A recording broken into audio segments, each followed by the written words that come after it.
Good evening, and welcome, our undead fiends. Come right inside, you've been expected, but please ignore the screams. Such an unfortunate turn, a blown tire, no spare in this ring. But alas, you're also in luck. As it so happens, Master is having one of his things. Please try not to stare at Frank, or become too attracted to Vlad. You've surely met Alistair. If not, no worries. He's really not so bad. The seance is in the parlor. The sacrifice out on the back lawn. Feel free to help us conjure Charlie, or recite something ancient with Anton. It matters not who you are, how you vote, or from where you hail. We're all strange here in the Sideshow, and you've now joined our October spell. Welcome to the Paranormal Sideshow with your host, co-authors of Till Death and Beyond, John and Stacey Edwards from ParanormalSideshow.com. Hello and welcome to the Paranormal Sideshow. I'm your host, John Edwards, and joined as always by my lovely wife, Stacey. Hello. And we are still sliding through space and time like a star-hopping mime, throwing our talents everywhere from Saturn to Uranus. If you see our tent flying by, jump right in and you'll feel famous. That's right, my darling paranormal power cats. I'm on fire tonight, and this episode is going to be, well, I don't have any rhyme for power cats. This episode's going to be meth rats. I don't know. Shower caps? Shower caps? It's not really very good. Well, you know, listen, if anybody hears a cool ambiance, okay, so we have some funny stuff. We got soundproofing up. We got all this stuff up for the studio, you know, and it's cool, right? It's the way we want it. But there's two things that you can still hear. You can still hear if God decides to once again flood the world, which is currently happening, or if we have trains go by, which oddly enough, last night, and we'll get to this in a minute, we did Spaced Out Radio. Yes, we did. 2.5 hours. It was great. No train, okay? The whole time, 2.5 hours. You got to understand, one thing we overlooked when we got to Hacienda was the train tracks that were at our back door. So it's one of those things that when you build a home studio, there's certain things you have to just expect. No matter how much money you put into it or whatever. We're used to being in soundproof TV studios, and we didn't think about trains. But it's kind of funny, and it's just funny. That's all it is. It's funny. But the rain, we were like, man, do we wait? And we're like, no, because we feel great. This is like perfect. We got to do it tonight. And it's just a perfect night. We're really late into the night, as we like to do with you guys. So we always want you to feel that ambiance with us, you know, like it's late at night, no matter if it's early morning for you. We want you to feel drowsy. You can drive off the road, and then we're just playing. We don't want that to happen. But that's a horrible thing to say, Stacey. I know. I don't know what I was thinking. I'm really disappointed in you. I can't take you anywhere. But regardless, we're coming to you directly. You ready for this? Are you ready for this? I hear that song every time I say that. That song that's not really a song, but they play it in all those cheesy movies. You know, you ready for this? Dun, dun, dun, dun, yeah, dun, okay. dun, I know what you're dun, talking dun, about. Yeah, I don't even know what that's called. Like, No idea. it's a bad memory for me. Do you know why? Do you remember why? No. My first year in wrestling. My first year in professional wrestling, some 19 and a half years ago. Every show on Friday nights, we had this one Friday night town that was always the same building. Right. Okay, this was don't get anything glorious in your head. This was a rescue squad building. And so we had to wrestle in a boxing ring. And if you don't know the difference in a boxing ring and a wrestling ring, let me make it simple. Boxing rings hurt like hell. Wrestling rings take your breath. Boxing rings hurt like hell. And this was a boxing ring from the 40s. Right. And the actual thing under the mat was railroad ties. It was legitimate railroad ties. The first time we took that ring down, I wanted to sue someone. Like, I really did. I was like, oh my God, who even comes up with that? You know? But they played that song through the Battle Royal. Every show started with the Battle Royal. And they would play that stupid song through the whole thing. And then it would like loop. And I got so upset with this stupid song. I was so mad. And they always had me come down to like one of the last two. Right. So I was out there and I would hear it loop like four, and I was throwing people out. I don't care what the plans were. You're like, get out. It's like, get out of here. I got to stop hearing this stupid song. I think it's a Space Jam thing, maybe. I'm not sure. I don't know. But hey, listen, I was thinking, I'm excited. I'm all hot tonight, and don't worry, not hashtag hot. I'm hot, like on fire hot. Right. And something happened on Spaced Out Radio. He was like, I think you guys live in Indiana. And it kind of got me, a little bothered. Not because I got anything against Indiana. Mm-hmm. I mean, who doesn't like Hoosiers, Right. But we don't live in Indiana. No. It was bad. It's bad enough that people forgot when we lived in paradise.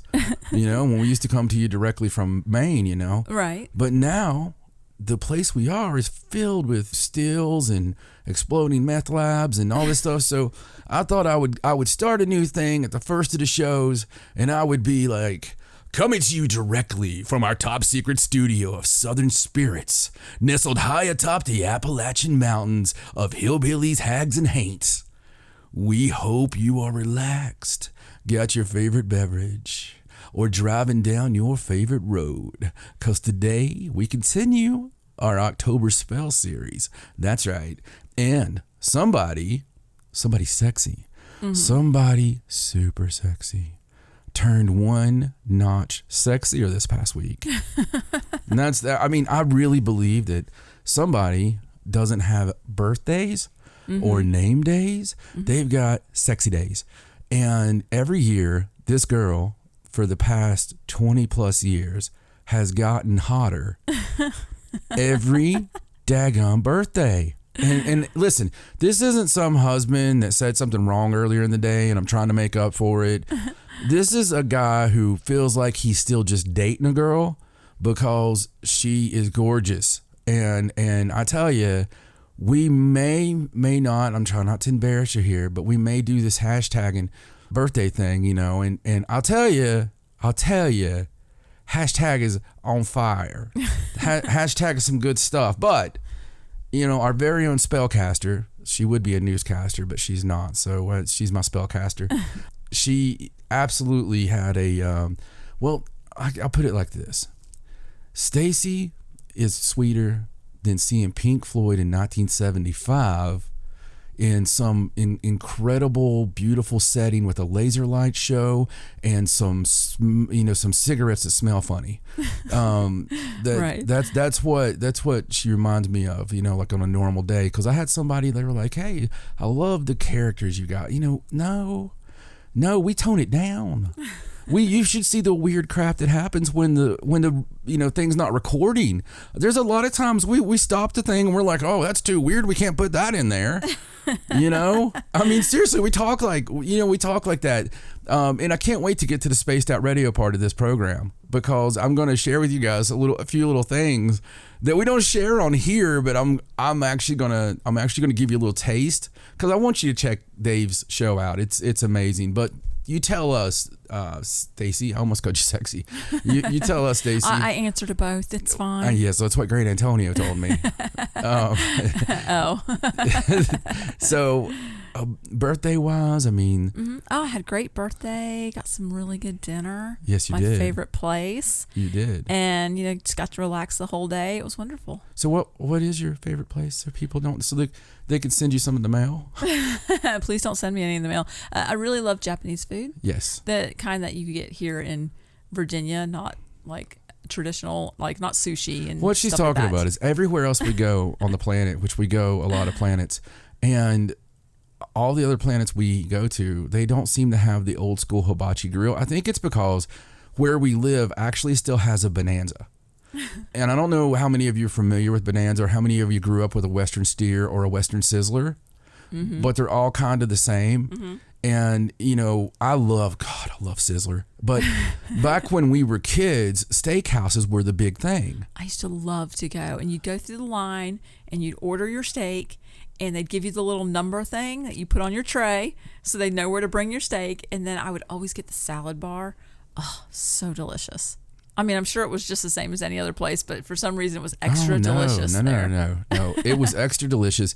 If I remember correctly, didn't they have like those black plates with the silver, the little piece that goes down in it? Like yeah. It's almost like a little black tray, but it has the silver and and the metal part's hot, so your steak stays hot. Everything tastes better on it, and oh my God, I still love those places. Man, those places are amazing. Steakhouses in general.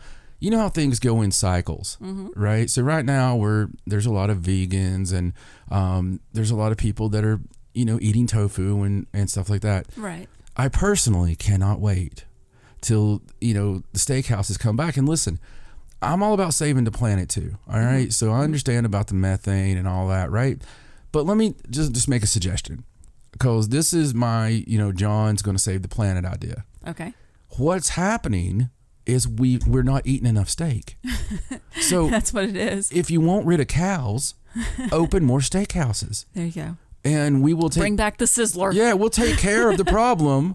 The sizzler will take care of the problem. There's your next T-shirt. Bring back the sizzler. Yeah, that's it, man. Bring back the sizzler. I had some T-shirt ideas that recently. I hope we get some more later tonight, because I feel that tonight will be the night that we come up with some incredible funny T-shirt. I have a feeling. Okay. Because, ladies and gentlemen, boys and girls, children of all ages, tonight's episode is going to be awesome.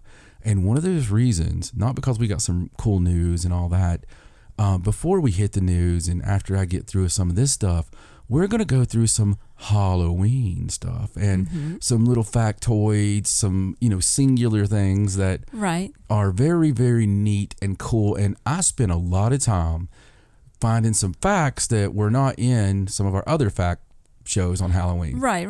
Because every Halloween we have to kind of change it up a little, do something different. We've already done all the history and the names and the costumes and the movies, and so we just need something different, unusual. Different, unusual, exciting, and I've even got a lot of surprises for Stacy. So, hopefully I didn't get too macabre on anything, but we'll find out. And I'm sure it's fine. Just let me know later. Okay.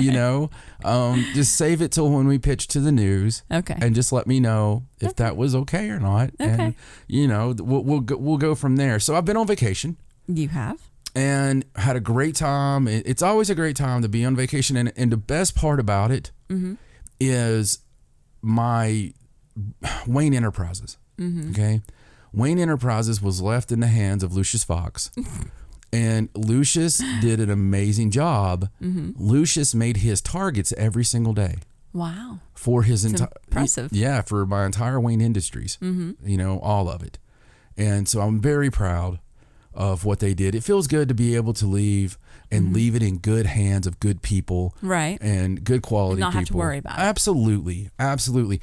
I have, at Wayne Enterprises, I have the best team. I really do. It's just amazing to be able to lift people up and motivate people. And I'll let them know on Monday. They'll be waiting for my, Monday morning calls. And they'll be very surprised that I give them some good old loving, because I'm just happy, man. We didn't do anything. We decided we were going to go to a cabin. We decided, you know what, let's wait and let's go at a different time. Let's just take the week away. So I do want to throw the apology out to a lot of my friends and confidants that I normally exchange with nonstop. So the past month or so, we've been excruciatingly busy. And it's the excruciating part is when you're that busy, you're 7 days a week busy. So it's been 5 days a week of normal stuff. It's been night times of busy stuff. It's been doctors. It's been weekends of traveling. It's, going all the way back to Scarefest. It's been wrestling. It's been New York. It's been all this stuff. So I do want to apologize. I've got a ton of messages that I haven't had a chance to get back with. I've kept up with the Facebook, right? With the memeage. Yes. And we'll get to that in a second. But I mean, it's sometimes I feel guilty because I would love to correspond with everyone, but I'm weird because I don't want to correspond with one person and then leave out 30 others. So listen to that, folks. You know what we're going to do tonight? We're going to leave the train in. So instead of stopping, we right now, if you have your headphones on and you've turned them up, you've already heard a storm. Now we don't only have an October storm, we have an October train. I think the storm may have gone away. I do hear the vibration from the train. Do you think the train knocked the storm away? No, I doubt it. Something like that. Maybe somebody was like spraying water on the side of the house. And No, I don't think so. Yeah. Anyway, that low grumble is brought to you by I can't think of a train company. I don't know. Coal Train Incorporated. I don't know. There you go. I was trying to think more of like Northern or Southern Right. Pacific or something like that. Right. Yeah. What did you call it? Coal Train Incorporated? Yeah. I mean, it's a coal train, isn't it? That sounds like something Roscoe had on Dukes of Hazzard. She was like, I got an idea, boss. Coal Train. Sorry. Did you love that show?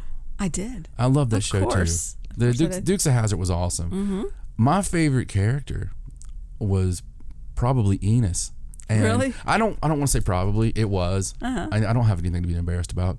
I loved Enos because I identified with Enos's love of Daisy. Right. And it always bothered me how sweet he was, and that he didn't get Daisy because of whatever.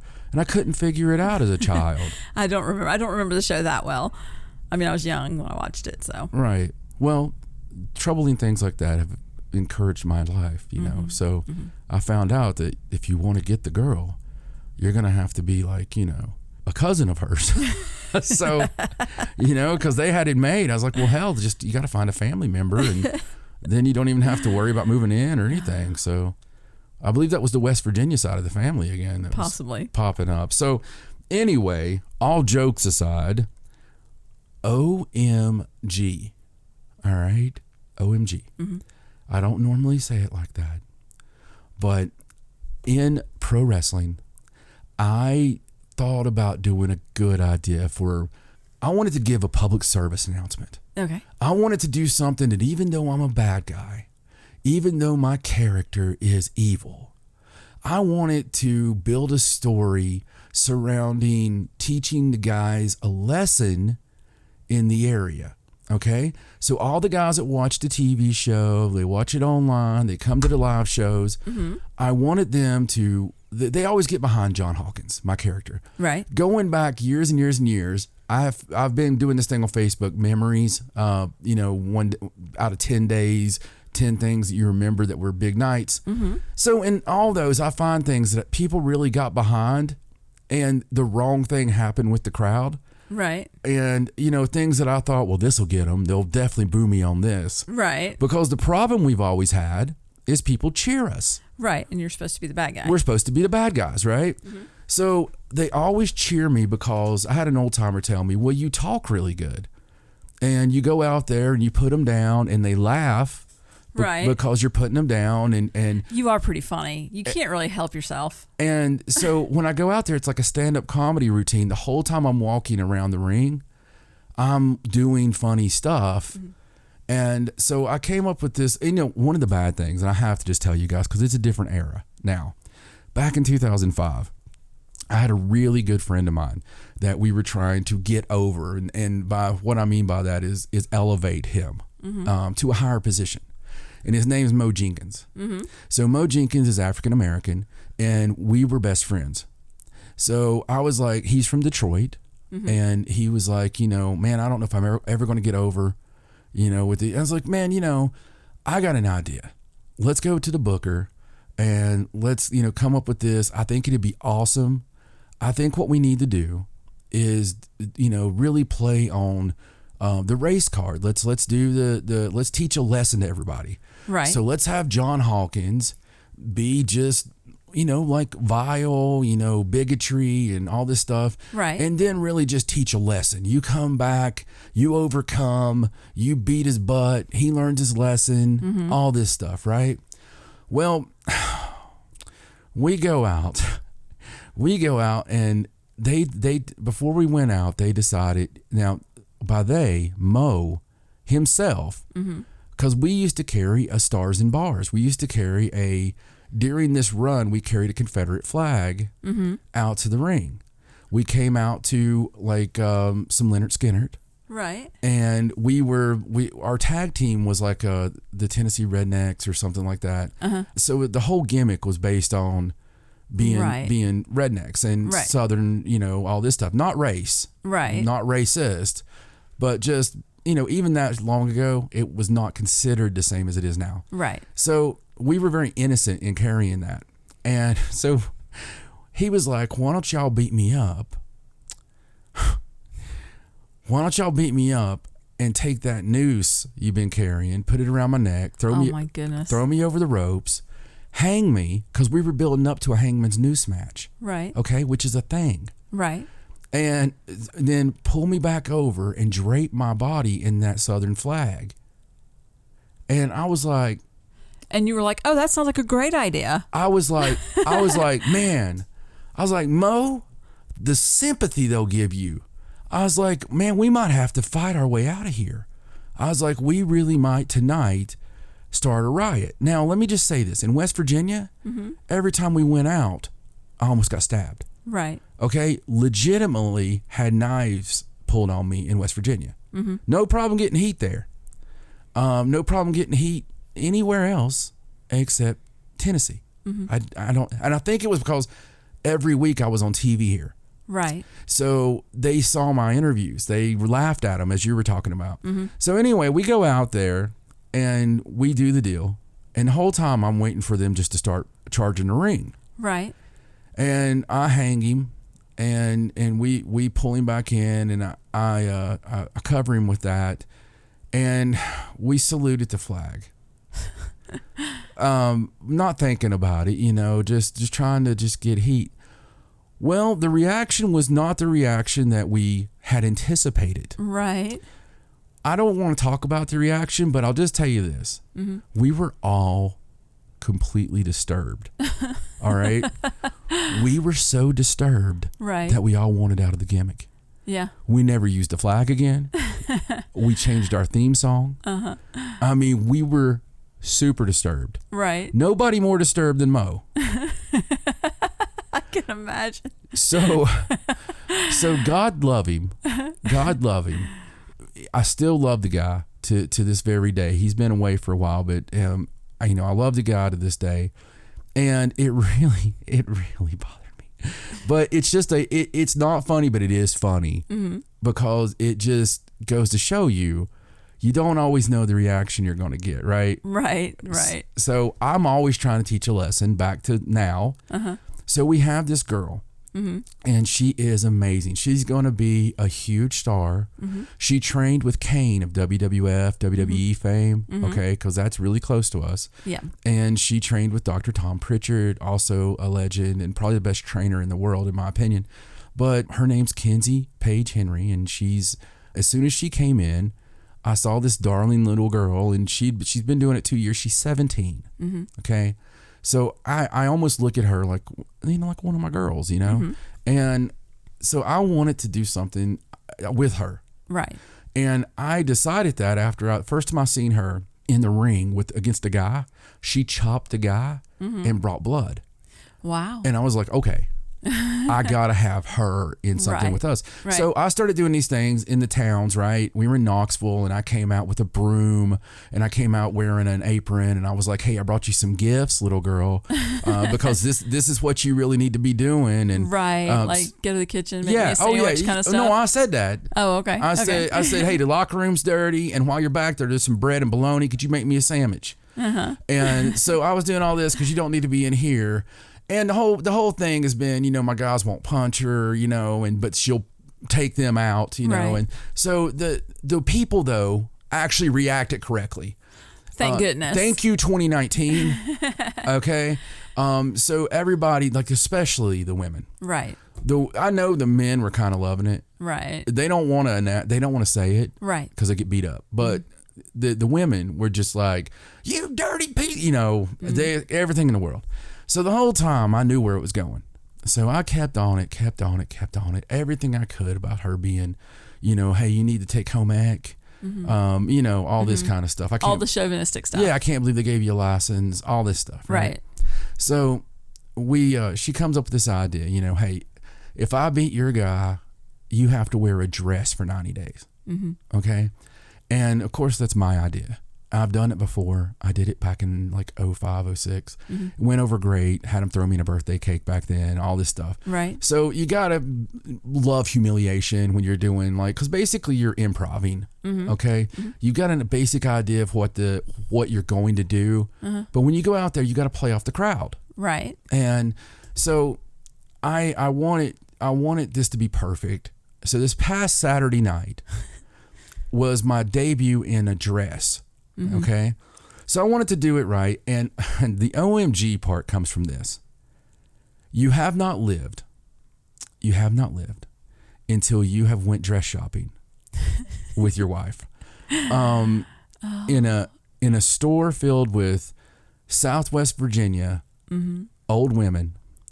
It was so much fun. Oh my God. You know what? You just tell them. It was so much fun. John, we went and picked out some things that we thought would fit him. We weren't really sure because we didn't know his, women's dress size. So we grabbed some things we thought would fit, and we went to the dressing room, but you could only take so many items in. So I got to stand outside and holler into him and ask him if the dress fit. No. She was still at the racks. And she was like, honey, I found this nice polka dot one. Do you want to try the polka dot one? It's a little short, might show your butt. So I had two choices. I could be in there and be horrible to her, be ugly, And of course that comes to mind really quickly, really quickly as a man, you just want to be like, shut his mouth, just something because a man's weird. You want to tell her off, but you also don't want to draw attention to the fact you're telling her off. Mm-hmm. And trying on dresses. Because if you draw attention, a couple things are going to happen. Everybody in there is going to look at you like you're the meanest bastard in the world. And she's going to look at him with those sympathy eyes. Like, oh, he's fine, and instantly that just makes the guy even madder, right? Or they're going to notice the dress, okay? So the other thing you could do is hope that most people are like everybody and they're not paying attention. So I decided to take the sweet way. So I'm putting the dress on and trying to figure out, you women.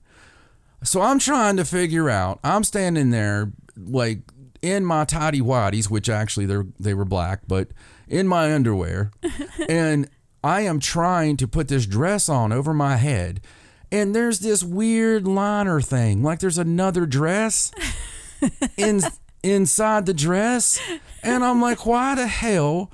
So I go somehow outside of the liner, but inside the dress, and this happened with every dress. I guess this is a normal dress thing. He kept going. I don't know where these straps go. It's horrible. Why has this dress got another dress inside of it? It's just horrible. And why is everything low cut? I don't want to show my chest. I mean, anyway, I don't understand it. So I'm trying to put that on. She screams that, and I'm like, I'm fine. I'm trying on this one right now. It's fine. And so she comes over, knocks on the door. She's like, how's it looking? It's good. It's good. You want me to look? Yeah. Come on in. So I let Stacy come in the first time. She looks at it. And she's like, I'm like, what? She's like, well, I don't think it's covering your butt. And I'm like, okay. So she proceeds to bring me a muumuu. She brings me a muumuu. I thought it would be more comfortable. A muumuu, people. Listen. He wouldn't even try the muumuu on. Listen to me, okay? I'm not on Hee Haw, even though I may sound as if I belong on Hee Haw at times. So she took the muumuu back. She brought me, this one you had to zip up in the back. Another horrible thing, a horrible design from the chauvinistic pigs. So how the hell is a woman by herself supposed to zip that thing up? It's designed to have somebody else touch you. And it just really bothered me, right? So I'm doing this thing to teach people, and I'm actually learning lessons. So I go from there. I'm like, all right. I get one that's black and white. Our colors are black and white at the time right now. Very happy with, so I put it on. I'm like, oh, well, this ain't too bad. No, it was very flattering, actually. And this ain't too bad. It's kind of funny looking. And when I bend over, it's definitely going to show my butt, and that's what I want. And so then we decide on that. We're good and everything. And then it's time for the panties.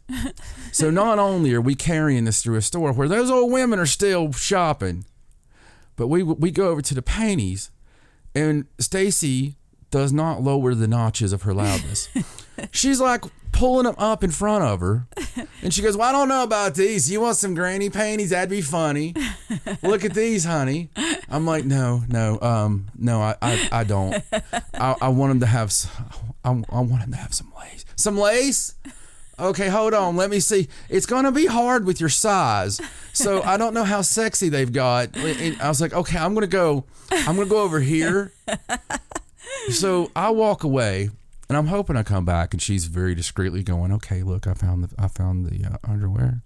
So let's just go ahead and go. But no, I'm walking back, and she's squatted because she's looking on the bottom shelf. She's like, yoo-hoo, I'm over here.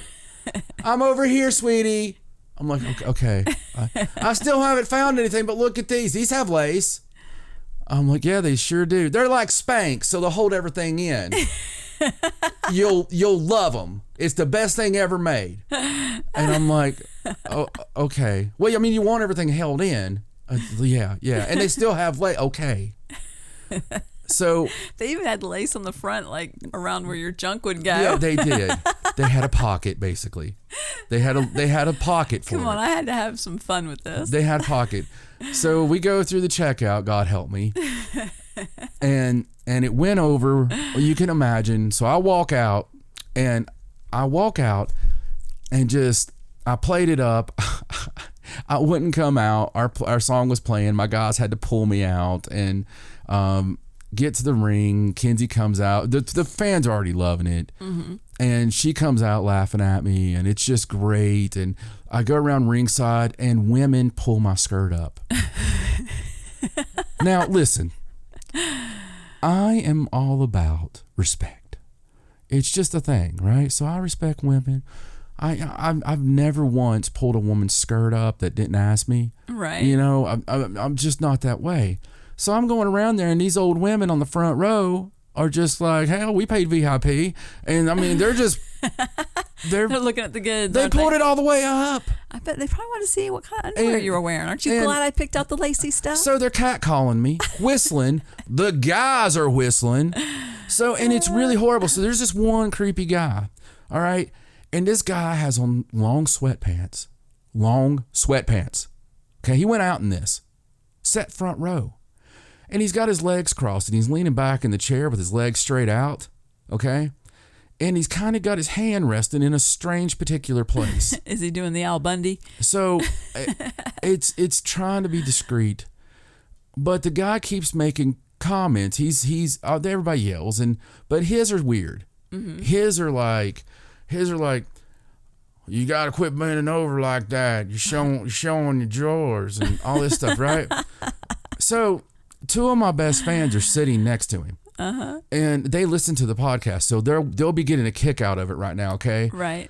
They know what he was saying, so I kept ignoring him, but it kept getting dirtier, and it was funny because when I first got in the ring, I was going to step over the middle rope. This was part of the stuff you don't know. This is the improv. And I was like, whoa, because the dress was going to come up. So I made my guys lift up the second rope, and I tried to cover my front and my back getting under, but everybody still whistled. Funny stuff. But there was a spot, there was a part of the match where I took a kick, and I had to fall onto the outside of the apron. And when I did, I'd always planned on split-legging it. So when I fell to my butt, I split-legged out, so everybody's seen everything, and they seen the panties, and they could laugh, and that was part of my embarrassment. So when I did it, this guy, oh my God, this guy was just like, man, I tell you, he may have had some kind of itch.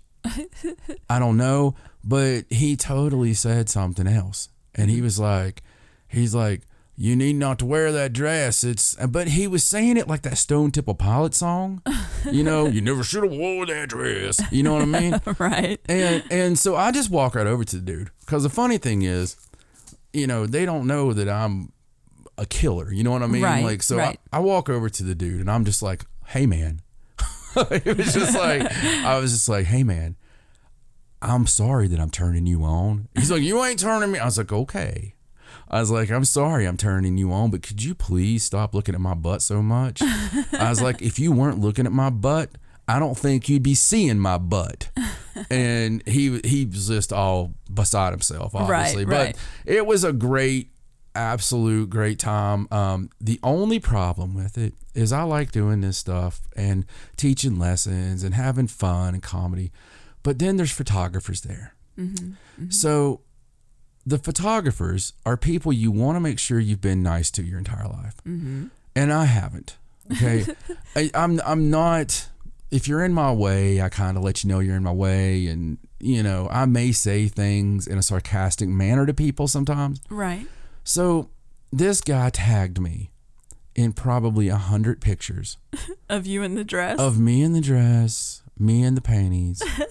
That is on my Facebook for everybody in the world to see, right? It's not just on a wrestling thing. So I had to spend the majority of this past week. He even waited a couple of days and then did like 30 more. Did you get through and untag yourself? Oh, yeah. So I tagged them all. I removed them, removed the tag, hide from Facebook, all that stuff. So, yeah, I've done my job. On trying to keep, not that, I did it because I wanted to, but it was just like, you don't have to have 1,000 reminders. Yeah, we don't have to spread that around everywhere. Yeah, right. That's, I'm telling you, it was most definitely an experience. I'm sure it was. And I just wanted to share it with our family. Mm-hmm. So there you go, people. That's the kind of fun stuff in Southern wrestling. Can we go dress shopping again? Unfortunately, yes. We have to go dress shopping again because I have more events. And I'm not going to wear the same dress because, who wants to? You can't. You can wear the same underwear though. Oh. They're cute. All right, can we talk about this off air? Okay, sorry. All right, it's fine. The Spaced Out Radio. Mm-hmm. So Spaced Out Radio, hosted by the man himself, Diamond Dave Scott. He is a wonderful human being who's had us on there before. But listen, if you haven't heard this interview, you need to go out of your way to listen to this interview. It's really awesome, and there's a million ways to listen to it. You can go to spacedoutradio.com because when this thing is live, and it's a combination of live on the internet, live on several internet provider things, and also live on several radio stations. Mm-hmm. So there's many ways to listen to it, but it also is instantly archived the same way you listen to us with the podcast. So there is a Spaced Out Radio podcast. You can get it through any of the normal means. And this episode's already there, and it's Wrestling with the Paranormal is the title of it. Yes, I thought that was very funny that he did that. He loves to bring the wrestling fan he's into a huge wrestling fan. Huge wrestling fan. He's a big Iron Sheik fan. If anybody out there, whether you love wrestling or not, if you've never experienced this, look up Iron Sheik shoot interview, okay? And watch this crazy old Iranian just completely go mad about everything because he's out of his mind. So we joke back and forth with that. But the guy's got a Class A, 5-star, British Columbia based show, and it's amazing. It's a really great show, and it went by so quickly. Like, we did an interview 2.5 hours, and it was like it was just over before we knew it. We were like, wow, has it really been 2.5 hours already? Yeah, exactly. And that's what every commercial break he was like, guys, I can't believe that was another 30 minutes. But so basically we want you to listen to it because we go in deep. He wanted us to tell some creepy stories, so we told some creepy stories, and I told some creepy stories that I don't think I've went into that depth. And also, if you go to spacedoutradio.com, you can purchase our book there. We are part of a new program they have called We Read the Night. We own the night is their slogan, so obviously a little play there, a little creativity. But we are featured on the website, so if you want to buy the book, obviously you can buy it from us, paranormalsideshow.com, and you can get an autographed copy. if you don't have it already, or you can get it on Amazon.com as well by just looking up Till Death and Beyond. It'll pop right up. And this is a good time as any to give a little love and a little shout out to a new patron, Stacy. Yes, we have a brand new patron. Her name is Crystal Hewitt, and she has joined us, and we thank her very much. Thank you, Crystal, for becoming our newest patron. Crystal Hewitt, and we all knew it. And and if you go on there, if you become a patron at least the $5 level, you're going to get that whole back catalog. Yes. And it's official that every episode of Haunted South is now on there. Ooh. And I'm going to start putting the third side episodes up as well, so that'll complete the entire back catalog of everything that we've ever done up until the Sideshow. So you'll be up to snuff. Yes. Very cool there. And Crystal, thanks so much for coming aboard our little club here. We appreciate so much for every one of the patrons out there, from Jeff to Crystal. I'll go from first to newest to, everything in between. Thank you so much, because every dollar goes back into the show. We use it for the bandwidth. That's how we put on 3 and 4 hour shows. That's how we, upgrade equipment. That's how we just got a new piece today to have better sound when we do interviews with other people. So it's one of those things that, trust me, there's always something you can improve and something you could do better. So we really appreciate it, because we love bringing it to you, and we want to bring more and more content. This also applies to the website. This applies to the YouTubes that Stacy's been starting the videos on YouTube. So we've really put a focus there as well. We've been getting a lot of new subscribers. So, spread the word there. If you've never checked out our YouTube, it's a great way to listen to our archive. If you want to go to YouTube and just play it there, it's easy to find the archive there. It's also easy to go and check out one of our documentaries we've made in the past. If you ever checked out the Major Graham documentary on there, which has like a 100,000 views.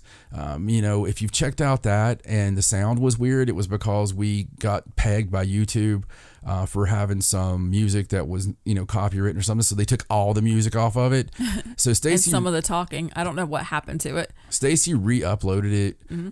We just look, we don't care about the money on this thing. We re-uploaded it so people could see it as it's meant to be.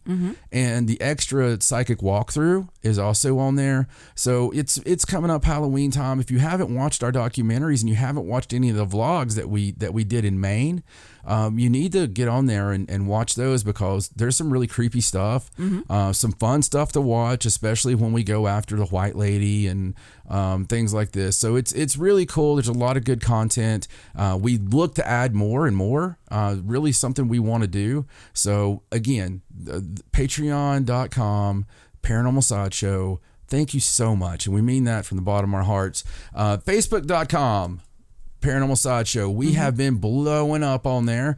And the thing is, we're getting it shared 100 times. We're getting it liked 100 times. The memes have really helped that and spreading the word. Listen, I really need numbers now, though, because I've got a lot more people that go there than have actually hit like. And, so I really want to get, a lot more likes on there. So if you can share the Facebook, share the Twitter, it's at Sideshow97.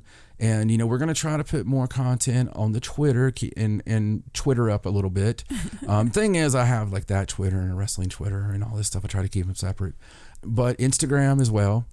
So the new thing of our Instagram, John and Stacy Edwards, is we're going to start taking, a little picture every day. We're going to, if it's a creepy thing in the house, maybe a certain bookshelf, or we see a creepy building, or we see a creepy daughter that's woke up at 2:00 in the afternoon, stuff like that. We're gonna really get into that. We want you to also please tell your friends, get that shared. The social media is so important these days, and just getting the word out and helping the show grow. It's grassroots for us. We don't do the advertisers. We turned everyone down that's ever come to us. So, and that's because we like to do it our way. We like to be able to talk about dresses. And so, good stuff like that. But thank you again so much. Love you guys. And I think it's now time to check out some cool Halloween stuff. I thought it would be nice to talk about some cool facts, some strange, weird, and singular facts even about, see, that's one of my words. Ah, I see. Yeah. That's nice. I love singular. I took it from Sherlock. Oh, I see. So Sherlock Holmes always talks about it was a very singular event. Yes. And, very much unique. But we don't say singular anymore. We just say unique. Mm-hmm. And so I'm very much into the same books. And it's kind of funny. I don't feel as bad about it now. Sir Christopher Lee, rest in peace, sir. Arguably my favorite actor of all time. He was literally the world's most interesting man. Right. I mean, seriously, look up Christopher Lee, folks. I might even have Stacy put a link on the website. There is some videos out there that tell about some of his life. And of course, he died when he was 93. And he was, he had the same wife for years and years and years and years. He's literally a descendant of Charlemagne and directly. Wow. So he also has royalty on a couple of different sides. He's important people. Ian Fleming is married into his family for 007 and stuff. But he started out, because he's born 1930 something. He started out in the British, Royal Air Force or whatever. And something happened with his eye, and they said, you can't be in this anymore because it can be something small, which it was. Right. So he went into the intelligence branch, and he went into special forces, and he did some amazing things he kept volunteering. He fought for the Finnish forces, just on volunteering because he's you guys need help. Right. And of course he fought for, he's born in England and he fought for, the Allies there, and he did some amazing things. So funny though, because his special forces stuff was so secretive that he was asked in an interview not that long ago, not that far before his death, somebody asked him, what did you do in the special forces, because it'd been so long. Right. And he goes, can you keep a secret? And the reporter goes, yeah. And he leaned into him and he goes, so can I. It's one of my favorite things ever, and he holds a lot of Guinness Books of World Records because he was the tallest actor, the tallest leading man at 6'5". Wow. So he now shares that with Vince Vaughn when Vince Vaughn came along. I don't think Vince Vaughn should qualify, but he does technically. The most movies ever starred in by one person, or in that more movies than any living person at the time. Right. And it was 200 and some movies. And so it was really just there's some amazing facts about the man, that he's so freaking interesting and so cool. And he, a famous opera singer, a famous opera singer, heard him singing with some of his school chums, because he is one of those Oxford, Cambridge, right, all those guys. He was singing, just going down the street, and the guy, they were in France, and he was like, you've got to stop. He's like, let me train you. And this is all documented, because he had 6'5". He had this, how deep his voice was. Right. And he's had a very operatic voice. And so his family actually, the famous, I forget what it's called. Oh my God. It's a famous opera house in England. Right. They're the ones who started it. Wow. And, so he had these aspirations of always doing the music, and he could have done it. But instead he got talked into doing acting. Right. And so he goes in, does a couple of films. Of course, he did Rasputin. But the funny thing is, he went to school with the guys who killed Rasputin. And yeah, seriously. And so he did a great job of Rasputin. Everybody knows him for his Dracula performances. He was in non-Dracula films for Hammer. Wow. And so everybody knows him for that. He hated it because he only wanted to do the first couple. They guilted him into doing the rest. They were like, look, if you leave, all these people are going to lose their job. Was he the one that did a Dracula movie where he didn't say anything? He disagreed with the... and he did the whole movie, and it's epic and amazing, and he didn't say a word. Yeah, he said, I'm not going to do that script. He said the script's terrible. That's amazing. And he instead did it his way. He was in a James Bond film and all this stuff. The cool thing is, one of his most famous performances, when he got out of Hammer, he... and this really is Halloween themed, because we're talking about Christopher Lee, Dracula. In a Hammer film, he also played Frankenstein's monster. He also played the Mummy. He was great because he's so big. so tall Yeah. and menacing, and those eyes. And he has that voice. Yeah, that voice. To me, he's the epitome of sexy. Like as a man, like Right. He's the epitome of, that's what you aspire to be as a man. Right. Because he was also brave. I mean, he was everything, chivalrous. And oh, by the way, yeah, he's really can sword fight. So he also holds the Guinness Book of World Records for the most sword fights in movies. And they even count it when he was Count Dooku and had the lightsaber battle. Because people look at That's the same thing. Think of the epic movies he's been in, like when he was over 80. Yeah. He was Count Dooku in Star Wars. He was in Lord of the Rings. I mean, it's just amazing the stuff that he has done and the characters that he's played. But in 1973, he wanted out of horror after the last Dracula film that he did in 72. And he was like, I'm typecast enough. His first Dracula movie is in 1958, for God's sakes. And he wanted to do other stuff, but he really likes the occult. And so he was really into the occult, and he owned the world's largest occult book and rare occult book collection. Wow, I didn't know that. Over 2,500 rare occult books in his personal library. So you can only imagine. So he's very fascinated with magic and stuff like that. And you can only imagine, like if I was some thing on the other side, if I heard him, come now, and it's like, yes, sir, Right. But he read this book, and it wasn't called The Wicker Man. The book was a small book, not very well known, but it was about those kind of things. And it was about a child sacrifice on a small little remote village or whatever, and what transpires because of that. So The Wicker Man, which is epic performance, just a very, very incredible movie. It was made on a shoestring budget because him and a guy he met, a chum, they decided they wanted to make this movie. And he did it for free. Wow. So he did the movie for free, or it wouldn't have been able to be made. Right. And and that is one of those on everybody's list of epic movies, but he kept going, man. Like the cool thing is he made a heavy metal album in 2000 something, and it's straight heavy metal, and it's the story of Charlemagne, and it's like this black death metal. And does he sing? Yeah. Oh, okay. And so then he did another Charlemagne album, and even like in 2015 was the last one, I think. Right. And so then he did Charlemagne Sings Christmas, so he did death metal Christmas songs. Wow. And this dude is just, and I'm telling you, I always said, and this list, my list don't usually change. Back when I met Stacy, I was talking about Christopher Lee. I've wanted to name kids. Can we call him Christopher Lee Edwards? And Christopher Lee, Bruce Campbell, people like that.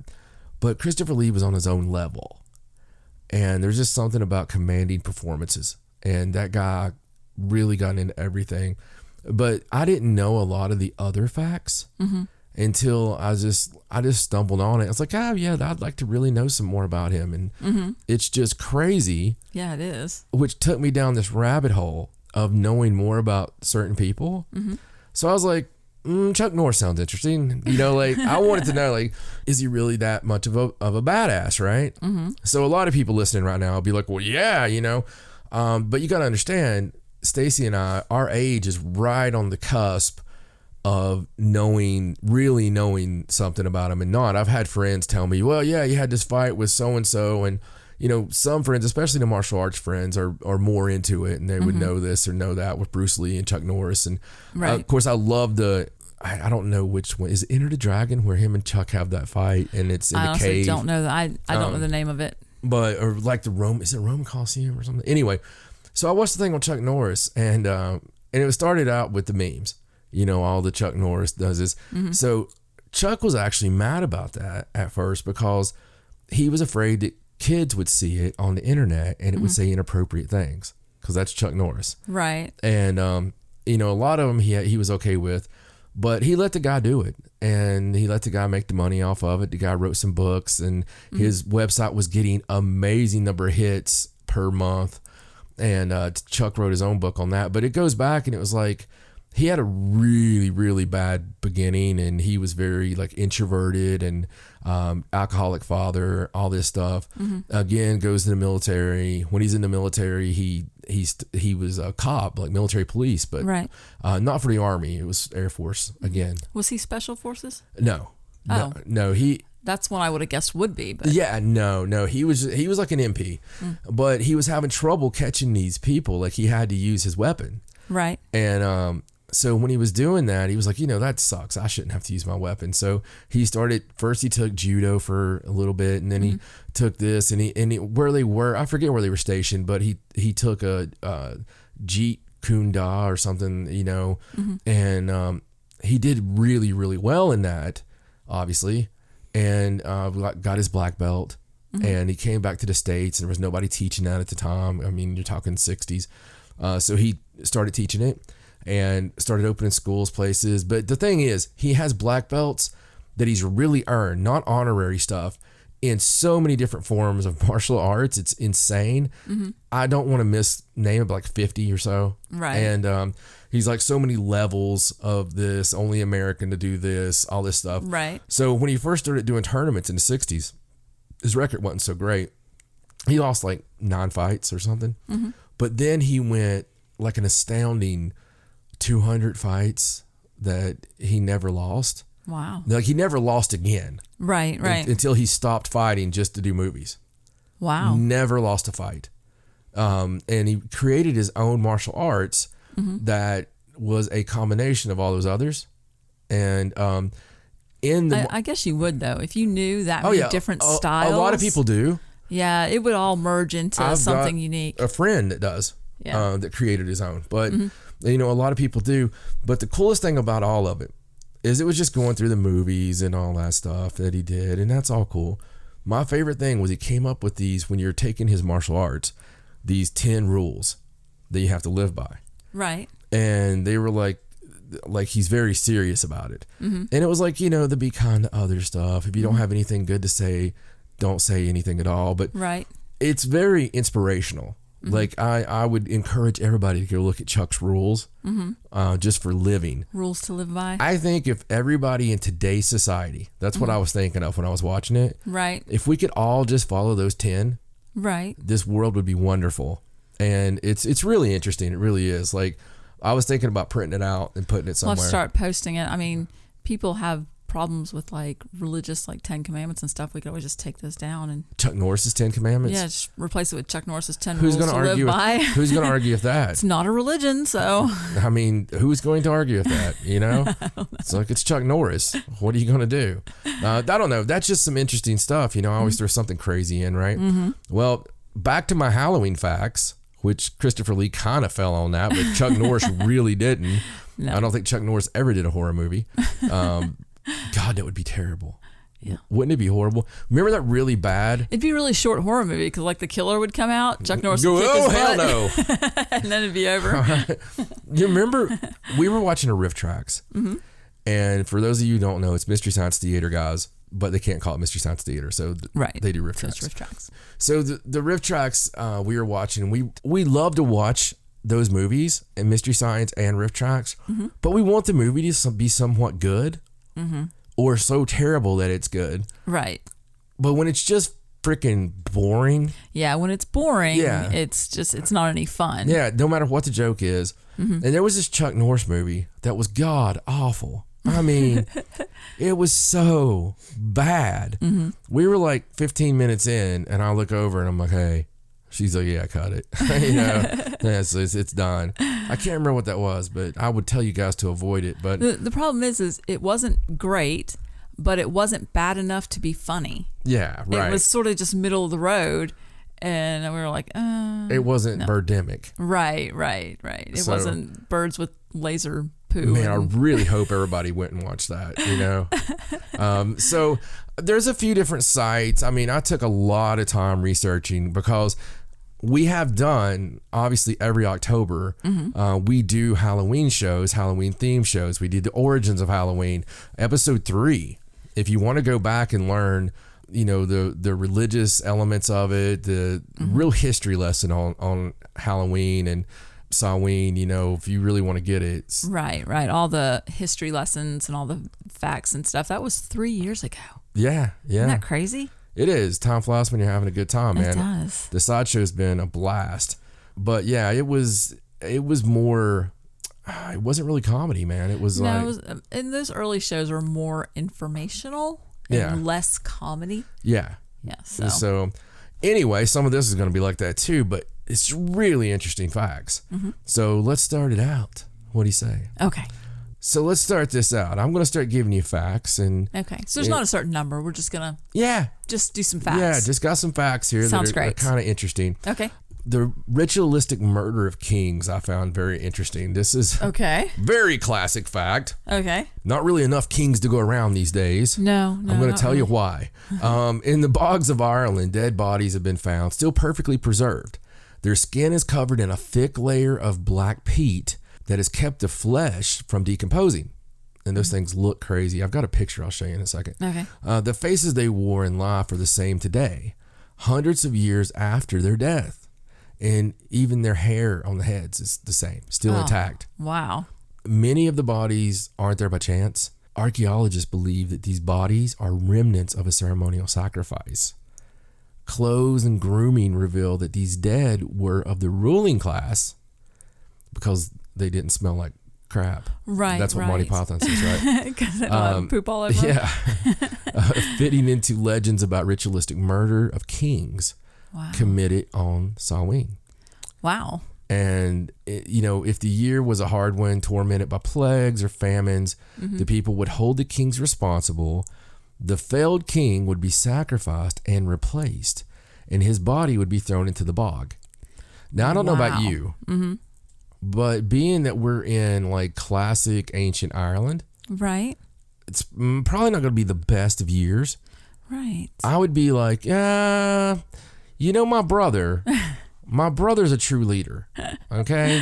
I'm not really a leader. I was thinking maybe he could do that and I could be a bookkeeper, something you guys aren't going to get mad about, I would think that if you knew you were having a bad year, it's getting kind of close to that time of the year. Yeah. I mean, wouldn't you just be like, I think I'm going to go on vacation. Yeah, I'm going on the Great Hunt. I think I'm going to. If you don't see me again, it's because I'm not here. And just there's a lot of these facts when I was looking them up. I was like, my God, that's really a Halloween fact. And, right. Some people say Sam Hain, some people say, whatever. I just say Samhain so I don't have somebody get a hold of me and go, it's Samhain. Right. So anyway, on Samhain, it was believed that the doors holding in the world of the dead would open. Now, this, of course, we've heard many times. And, right. The veil being thinnest or whatever. Very interesting that it goes back so far that definitely there's something there. I know we're going, into the dark, right? Right. But dead loved ones would wander out into the world of the living, often trying to make their way back to their homes. In some places, they took pity on the dead. They would leave food outside the door to feed the passing ghost, or even leave their doors open and prepare a place for the dead to rest. Not all the dead were so peaceful, though. One Irish legend says that when the portal to the dead opened, a creature called Eileen, with an A, would emerge from the other world to burn the town of Tara to the ground every Samhain. In some place, in fear of these spirits, the people would spend Samhain with their doors locked shut, afraid to step outside. And again, we've heard a lot of that, and it's very... You can see where that creates where we're at, with Halloween now, right? Yeah, because I'm pretty sure that's where the whole Halloween thing started. Yeah. Celtics and all that. Absolutely. It did. Ireland. Ireland, Scotland. Everybody that lives in the Appalachian area of the United States is the original people are all Scotch-Irish. I mean, it's, we've got it as everybody. You got Viking and all that stuff. It's all those traditions of, hey, it's the dark time of year. Let's kill everybody. During Samhain, people, when we've talked about this one before as well, but I still love this one, and we have to go back to this. People would call upon spirits to tell the future.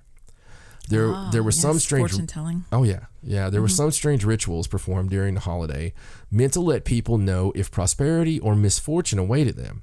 Most of which were described as spells. Some were fairly innocent. In one, for example, girls would hide beside a neighbor's house.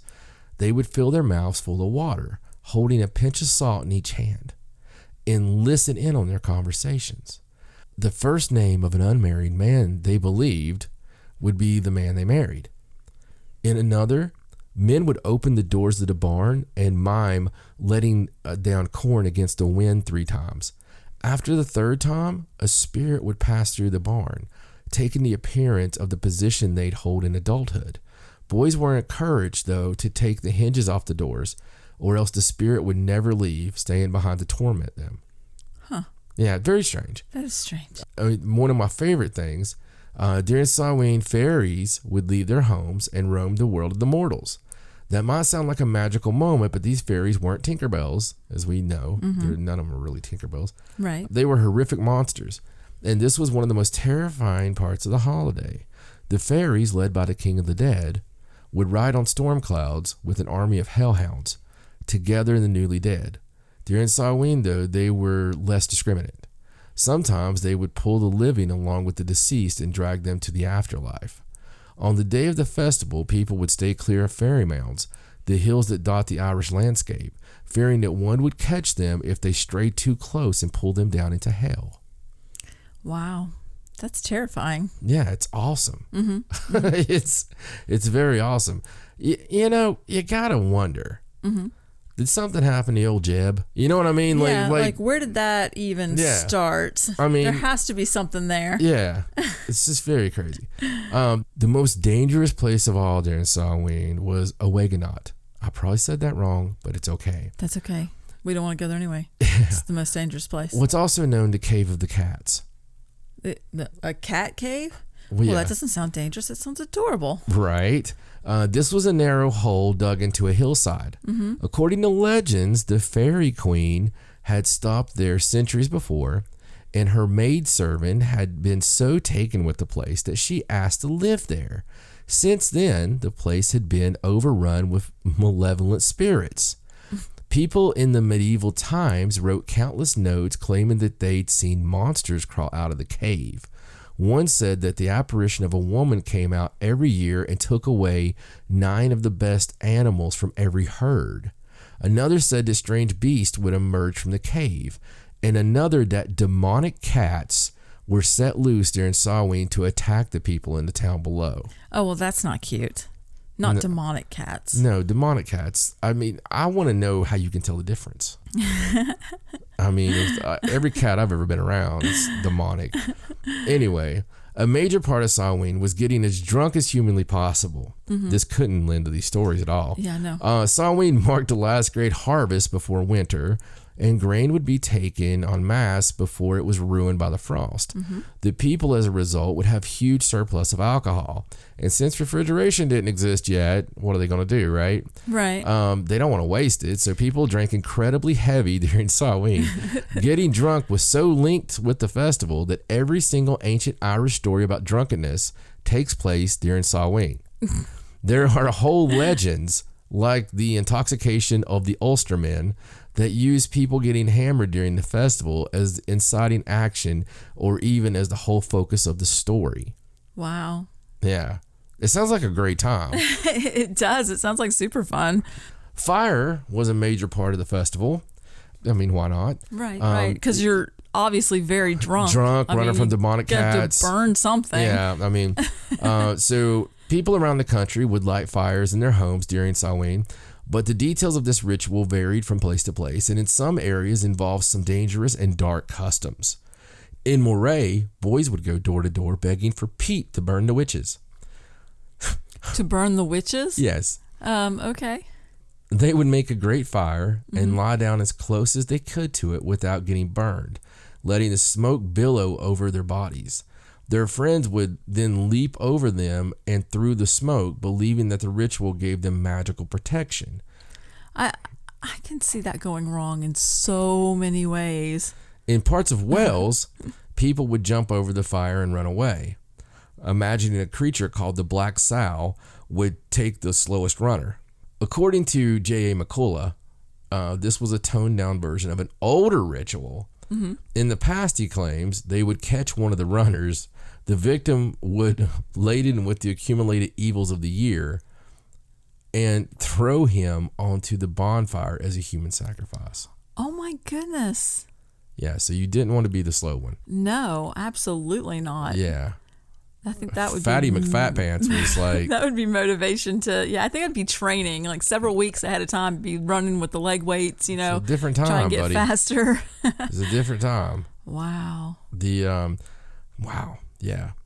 Costumes were a part of Halloween, just like modern Halloween. In those days, though, nobody dressed up as a superhero. They dressed up as the dead. People would paint their faces black and put on disguises made out of straw, believing the clothes would make the spirits who roam the earth believe they were one of them. Yes, they wanted to blend. Yes. Others put on skin of freshly slaughtered animals. Oh. So Halloween was a time when masses of animals were slaughtered to stock up for the winter. And the first sound that marked the beginning of the celebrations was the squeals of dying pigs. To avoid the touch Festive. Oh, yeah. To avoid the touch of the wandering dead, people would take animal skulls and skins and fashion them into demonic-looking costumes. That sounds awesome. It really does. This all sounds amazing except for human sacrifice. Right. It wasn't just the line between the living and the dead that was blurred. Somewhere along the line, people started using Samhain to blur the lines between genders as well. Samhain and later Halloween were celebrated with men in drag wandering the streets.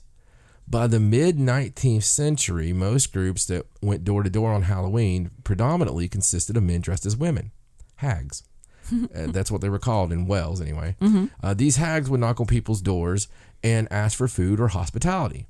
If a home was particularly dirty, the men dressed as women would come inside and start sweeping, humming, as they worked like a disapproving wife. They would hum like, as well, and you know, so sounds fun. Right. Once again, right.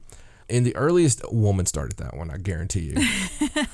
In the earliest of days, Samhain may have been a time of child sacrifice. Irish legends talk about a time when gods demanded sacrifice during the festival. One legend says the people had to give up 2/3 of everything they owned at the beginning of winter, including their corn, their milk, and their children. 2/3? Yeah. That doesn't seem fair. And their children? Yeah. Holy cow. Another article written by a Christian monk claims that at a place called Magschleck, there was once an idol to the deity Crom Crotch. Sounds like something I had in high school. According to the monk, this altar was used to sacrifice children during Samhain. They slew their hapless firstborn with much wailing and peril, the monk writes, to pour their blood around Crom Crotch. Now, I will say this. A lot of the people that could write at the time were people trying to overthrow them and call them savages. And, right. So probably embellished some of that. Could just possibly be somebody from the Roman Church that was just like, you know. Well, that even said that he found that temple and just claimed that that's what Right. they used it for. He didn't know that that's what it was used for. They've traditionally always portrayed like the Celtics and stuff as being, you know, and I'm not saying they didn't do sacrifice. Right. But I'm not sure that they gave up 2/3 of their children. Right, because that would seem like it would not propagate the species very well. Right. I mean, they're just trying to make it sound like, I mean, you definitely make it through the winter. Right. You know, I wouldn't want to be the bad kid. Or the stupid one, yeah. Yeah. I mean, you know, that's definitely, I bet we have some well-behaved children. It's like, no, mother, I'll do that. That's fine, you know?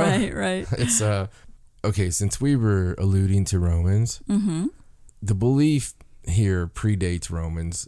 Even Aristotle himself was convinced that beings had some magical powers and could be used as a gateway to Hades.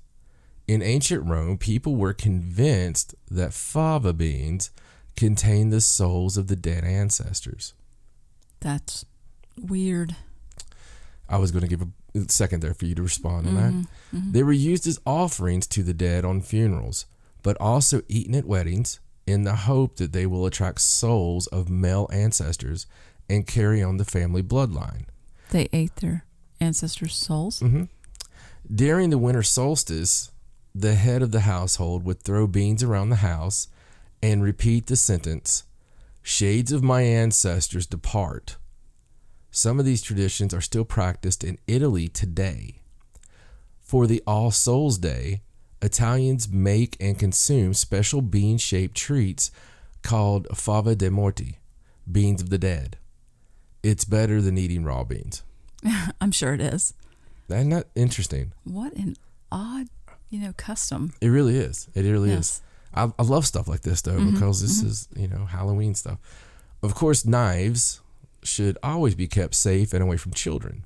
But in some places around Germany, people think that they should also be kept away from the spirits of the ancestors. Although it is commonly accepted that spirits are immaterial beings, and not to mention already dead, Right. Germans take one precaution. They don't want their ancestors to stumble upon a knife in case they visit for Halloween. Right. So on Halloween, they hide their knives. Yes. I mean, that's probably smart for a lot of reasons. I don't know about your dead ancestors stumbling on them, but I might, now that I know that, start hiding the knives because of my dead ancestors.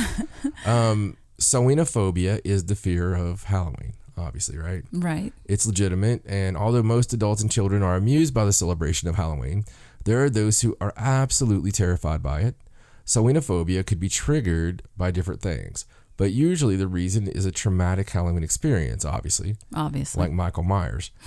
People who have soinophobia feel great anxiety as soon as the Halloween season starts. Their minds react by fighting responses as soon as the person sees the scary decorations. Another person is knocking on strangers' doors, and the anxiety that causes to children. Usually children are taught to do the opposite, and for Halloween they are encouraged to knock on strangers' doors. This phobia is also connected with the fear of the dark and arachnophobia because of the spider and the cobweb decorations. Right. I'm sure there's a lot of different phobias you can wrap into Halloween. Yeah, absolutely. I mean, this is one of my favorites here. Okay. Colcannon, the traditional Irish dish. Okay. I want to make this. Okay, I really do. Colcannon, white cabbage, is a simple dish usually prepared for Halloween. It is made of mashed potatoes with kale or cabbage. In the olden days, blindfolded Irish girls were sent to the garden to pick a cabbage for the meal. After that, a ring was hidden with the colcannon prepared with the cabbage that the girl picked. They believed that whoever found the ring in their plate was destined to marry next. Colcannon was also spiced with other things like a button, a thimble, and a coin. Finding the button meant that the person would remain a bachelor. The thimble meant remaining a spinster for the following year. Oh, goodness. And a coin meant getting rich. The Irish love colcannon so much they even have a song about the dish called the Skillet Pot. And I'm going to read this to you. I would like to sing it if I knew the tune, but... Okay. Did you ever eat colcannon made from lovely pickled cream with the greens and scallions mingled like a picture in a dream? Did you ever make a hole on top to hold the melting flake of the creamy flavored butter that your mother used to make? Yes, you did. So you did. So did he, and so did I. And the more I think about it, it's sure the nearer I'm to cry. Oh, wasn't it the happy days when troubles we had not, and our mothers made colcannon in the little skillet pot? That's awesome. So there you go, little colcannon. It sounds disgusting. What, mashed potatoes and cabbage? The cabbage part. I'm not a big cabbage fan. No, I don't like the smell of cabbage. Right. I think I can't tell you what it tastes like because I never got past the smell. Corned beef and cabbage is basically like if murder had a smell. Yeah, my mom used to cook it all the time when I was a kid. It smells the whole house up. I never did eat the cabbage, though. I would eat the corned beef. Like, I'd pick it out, and I would never eat the cabbage. I hate corned beef. I really do. I didn't mind it, but, I mean, if the only two things on your plate are corned beef and cabbage, and you're hungry, you go with the lesser two smelly things there. No, I got it. Well, in many countries, such as France, Australia, Halloween is like nothing more than an unwanted, commercialized American influence. Right. Like they don't celebrate it. Right. I figured since, La Francais over here. Right. And which is weird because I think you've got a lot more influence from I think so. other places. I do believe so. And who can blame them, basically, because Halloween is the second most commercially successful holiday in America. It is, yes. Christmas is still first. We're catching up, though. Right. I tell you, it's like between 6-8 billion. Wow, really? Yeah. That's crazy. Halloween industry alone. It's because of how much they charge for candy. Have you seen the bags of candy? It's probably because you eat candy. $20 for a big bag of candy? It's ridiculous. I've seen you eat candy, so... Yeah, I brought a bunch of Halloween candy home and from the store the other day, and Roger's like, we're never going to eat all that candy before Halloween. I think it's like half gone already. So I also want to get to some facts. I thought these were really cool for you. You and our studious listeners out there. So, Halloween books. Oh, yes. Love books. So these are supposed to be some of the Halloween books that people remember the most from being kids and reading and stuff. Okay. I don't fall into that category because I was probably going after Lord of the Rings. Right. That was my Halloween book. Anyway, Room on the Broom. Do you remember that one? I do. That's about that witch. I don't remember it. Apparently, it's about a charming and witty witch and her cat pleasantly flying through the night, picking up adorable animals along the way. Delightful artwork and clever rhymes made the Halloween seem less scary and a lot more fun. I think they made a cartoon of it. It's by Julia Donaldson. So you do remember that one. Well, I have seen it, but I think it's because I read it to Ariana. Okay. All right. Yeah. Big Pumpkin by Erica Silverman. I never read that one. The Big Pumpkin is a classic childhood school read. It features a witch, a ghost, a vampire, a mummy, a bat, one giant pumpkin, and delicious pumpkin pie. Very Halloweeny. There's the cover. I don't think I ever read that one. Sounds very much you. It does. 5 Little Pumpkins. Ah, now that one I remember. It's like Dan Yacarino. The Days of Rhyming and Counting. If you want to go back to simpler times, 5 Little Pumpkins, a simple and catchy book that's the best to be read aloud. Halloween wouldn't have been the same without reading this at school many, many times. The Little Old Lady Who Was Not Afraid of Anything.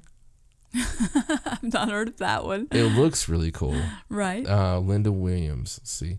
When an old woman is followed by 2 shoes, pants, a shirt, gloves, a hat, and a pumpkin head, she doesn't let them or the spooky dark night scare her. It's full of gorgeous detailed illustrations and loud action words. The Little Old Lady Who Was Not Afraid of Anything was and still is the perfect Halloween read for kids. Aw, that's adorable. Sounds awesome. Yeah. The Berenstain Bears and the Spooky Old Tree. Oh, now, of course, we all remember that. Mine is my favorite one, Bears in the Night. To me, that's Halloween. I mean, that's creepy as crap to me. Always was. My favorite book, man, growing up. Yes. Bears in the Night. But the Spooky Old Tree. Let's see, next be Scary, Scary Halloween. I don't know if I remember that one. Anything? No, not ringing any bells. No, okay. Sorry, sir, I don't quite get your banter. A Spooky Halloween Tale, title says it all. Rhymes and repetition made this scary book a Halloween time favorite. Horrible Harry at Halloween. No, that sounds really familiar. That sounds like something I would have read. Horrible Harry books were among the favorite chapter books to read, including all the holiday installments. Harry, Miss Mackle, and the whole class in room 3B always had the most fun, especially in Horrible Harry at Halloween. I feel like he had like really messy hair. The Witches. It's Roald Dahl. Yeah, I've read that. It says it's not technically a Halloween book, but it's a terrifying children's book about a square-toed witches and children turned into mice. Yes. The Witches was one of the first books to really scare people. I feel like they made a movie based on that book. There's one from Ray Bradbury. Oh. The Halloween Tree.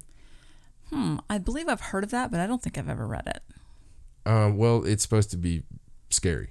Wow. Especially for young adults. Of course. We'll have to get that one for Ari. Yeah, she'll probably love it. It looks cool, man. Even the artwork looks really cool. Look at. Oh, that does look spooky. Yeah. Okay, I got a couple of things here. I thought you would like. Okay. Some creepy actual events that happen on Halloween. Oh, and the facts keep rolling in. Yeah, this one's fact and story at the same time. Right. In 1992, a 16-year-old Japanese foreign exchange student in Baton Rouge, Louisiana, paid the ultimate price after accidentally ringing the wrong doorbell on his way to a Halloween party. Now, that report comes from Japan Today. Yoshihiro Hattori had been unfamiliar with the neighborhood when he and a friend arrived at the home of Rodney Pierres, a nearby neighbor who opened the door armed with a .44 Magnum revolver. Oh my goodness. Although Hattori allegedly said, "We're here for the party," Pierres claimed he feared for his life and ordered the student to freeze. When Hattori misunderstood the command and kept approaching, Pierre shot him. After being questioned, the perpetrator was arrested but later acquitted of manslaughter. It's unknown what kind of Halloween costume Hattori wore to warrant such a reaction. That's just ridiculous. That's awful. It really is. It really is. You'd think you'd be able to tell the kid wasn't, armed or whatever. Right. So this is one I think a lot of people know. Okay. But it's still interesting. Famed magician Harry Houdini claimed he could take a blow to the stomach without being taken down. October 22nd, 1926, a student at McGill University, and I believe that student was a girl, by the way, who'd been sitting in his dressing room during an engagement at the Montreal University, obliged. Although he had allegedly braced himself, the student's 4 punches left the performer in great pain. After suffering for 2 days, Houdini decided to seek medical help, but by this time he was suffering from a severe fever and acute appendicitis. Oh, goodness. Defying doctor's orders, he performed instead of undergoing the recommended emergency surgery. When the curtains closed, the magician collapsed, despite having his appendix removed afterward. Houdini passed away on Halloween, surrounded by family. I feel like there were a lot of poor decision-making things going on there. Yeah, absolutely. All in a row. Absolutely. And then Houdini found out that ghosts were real. So I'm not bitter about that. On Halloween Day in 1963, the Indiana State Fair held Holidays on Ice. It was a skating exhibition for a crowd of hundreds. The grand finale was not what anyone expected. Unbeknownst to organizers at the Indiana State Fairgrounds Coliseum, propane gas had been leaking from a nearby tank into the poorly ventilated room. During the final act, called Mardi Gras, the propane gas caught fire, leading to a horrific explosion that propelled onlookers from their chairs. Oh my goodness. The death toll was 74. Additional 400 people were injured. That's so horrible. I guess it went off and shot them up like rockets. I suppose probably not the best time to have good seats. I mean, that's crazy, man. It's horrible. It is. But that's a lot of people to be killed for one accident like that. That's just... Oh, that's awful. It's really bad to think, yeah. The tradition of throwing eggs at people on Halloween is at best a harmless prank. At worst, it can turn deadly. And that was the case for Carl Jackson, a 21-year-old data entry clerk at Morgan Stanley, who usually never left the house on Halloween, as he thought it was dangerous. On October 30th, isn't that how it always works? Yes. On October 31st, 1995, his worst fear became a reality. And this came from the New York Times. Jackson had decided to venture out to pick up his girlfriend's son from a party. Along the way, a group of teens, always teens, pelted his car with eggs. So Jackson got out to confront them, also not ever a good idea. Right. But as he was getting back into the car, one of the pranksters pulled a gun and fatally shot him in the head. Now, that's not where I thought that was going to go. Wow. I mean, that escalated pretty quickly. When I first looked this up, I thought, well, there obviously was an egg that hit him in the temple or... Right. And no, it was just pulled a gun out and shot him. Isn't it crazy? He didn't ever want to go out on Halloween. Yeah. And then when he finally did. Yeah. So what it was probably was a premonition.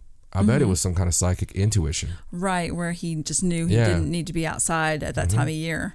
When people tell you stuff like that, you should really help them. You should listen to your gut, gut feelings. It's like me and Valentine's Day.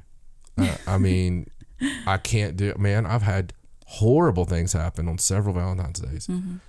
Anyway, none of them have to do with a broken heart or anything. It's just really bad stuff. To this day, no one knows what happened to Hyun Jong Cindy Song, a 39-year-old grad student at Penn State University who disappeared without a trace After leaving a Halloween party after midnight in 2001, Song had stopped by a friend's home in the early morning hours, still decked out in her bunny costume, and accepted a lift home at about 4 a.m.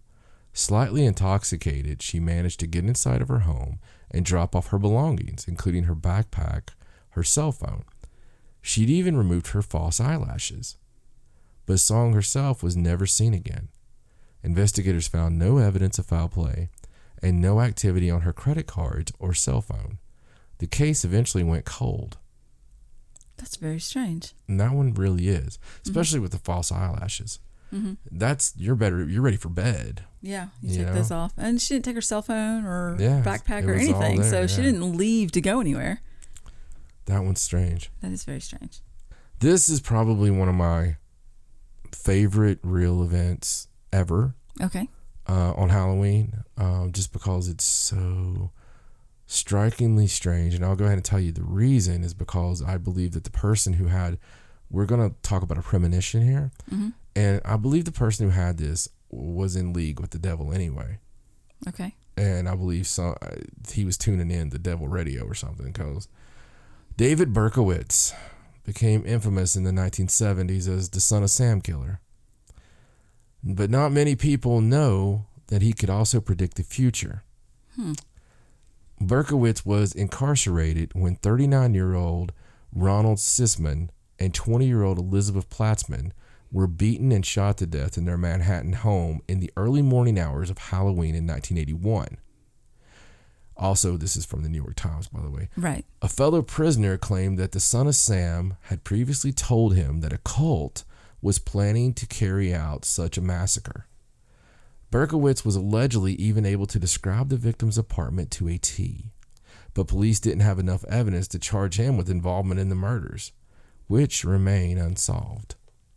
That's crazy. And he was in jail? Yeah, he was already caught at that time. Yeah. So there's no way he could have had anything to actually do with it. He wouldn't have had anything to do with it. He couldn't have talked to anybody, plus know all the details inside there. Right. That's really strange. Yeah. And it's unsolved. Dude, I mean, how demonic does that sound? Right. That's crazy. It really is. I mean, he's one of the top list, you know? That's just like evil. Evil, yeah. And it truly, truly chilled me. That one really got me. There was a prize for the most morbid Halloween decoration in Delaware in 2005. It would have gone to a body hanging from a tree. It would have beaten out the fake witches, skeletons, and jack-o'-lanterns dotting the neighborhood. For hours, people passed by admiring it. Of course, it had an edge over the other decorations. It was a real body. Oh my gosh. Police believe it was that of a woman who had committed suicide the night before. Oh, and everybody thought she was a Halloween decoration? Yep. Well, that's awful. Yeah, isn't it? Yes. So, mental note, bad time to kill yourself. So I know from going through research, not as interesting as that some of these stories, that's happened several times. I know of some where there's a guy sitting on a porch and people kept coming up and thinking that, you know, what a creepy decoration. Right. I thought we heard about one in a haunted house where somebody had a heart attack or something. No, but then everybody else just thought he was... Right. I don't know about that one. I don't know. So there you go. I'm sure it's just happened. like hearsay. I don't know if that's true or not. I'm sure it happens a lot. I mean, hell, in Chicago, there's probably tons of decorations going up and down the street. But I mean, it's just a lot of those really, the things I liked about them was they're strange. Like they're not just a missing person case. Everything's there at the apartment, you know, stuff like that's very chilling, especially when it's on All Hallows Eve. Right. This fact isn't really strange as much as it is just horrible. I'm just going to forewarn you here. This one bothered me, but it happened on Halloween, and all I could think of was how haunted is this place on Halloween, I bet. Okay. With strict propriety of language, we might call the awful catastrophe about to be particularized a massacre, a wholesale assassination, or anything else but an accident. That was an official statement from Lloyd's Steamboat Directory and Disasters on the Western Waters from 1856. The situation was already dire for the 700 or so members of the Creek tribe crammed into the Monmouth on a very dark October 31st, 1837. After most of the Creek had been forcibly deported from their homeland in the southern United States following the Creek Indian War of 1836, a few had been allowed to stay behind while their families were helping fight the Seminoles in Florida.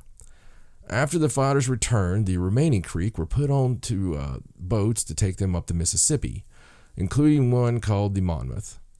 As the overcrowded Monmouth steamed north of Baton Rouge, this crashed into another steamship, the Warren, which was towing another boat called the Trenton. According to Lloyd's steamboat disasters, such was the violence of the concussion that the Monmouth immediately sunk.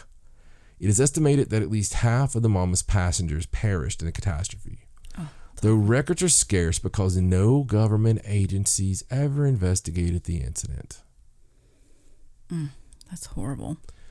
And of course, they're not going to investigate it at that time, right? No, right. That just some things just bother me so bad. Something good for Halloween. Halloween in 1918 marked the end of the deadliest month ever of Spanish influenza. Oh, well, there you are. Well, it kept going on, but the October was. They estimate that there was a worldwide death toll. I don't think people realize, dude, this is only 101 years ago. Right. The worldwide death toll was 50 million people. That's insane. Yeah. You don't think about that. And, because it's been, but that's only 101 years ago. All it was a strain of flu that we weren't used to or whatever. I mean, it could happen tomorrow. It could. And as bad as the flu gets, they're always telling you to get your flu shot, but it doesn't really protect you from everything. Yeah, no, it doesn't. And it doesn't do much protecting anyway, really. I've never had one and I don't get the flu. It's knock on wood. I may have had the flu once or something. I don't know, but I might get one this year. And I've been thinking about it heavily. Right. It's not because I'm a non-vaxxer or anything like that. It's just because I never really trusted it because everybody I know that gets one gets the flu. Right. So, they think in the United States there were 675,000 Americans.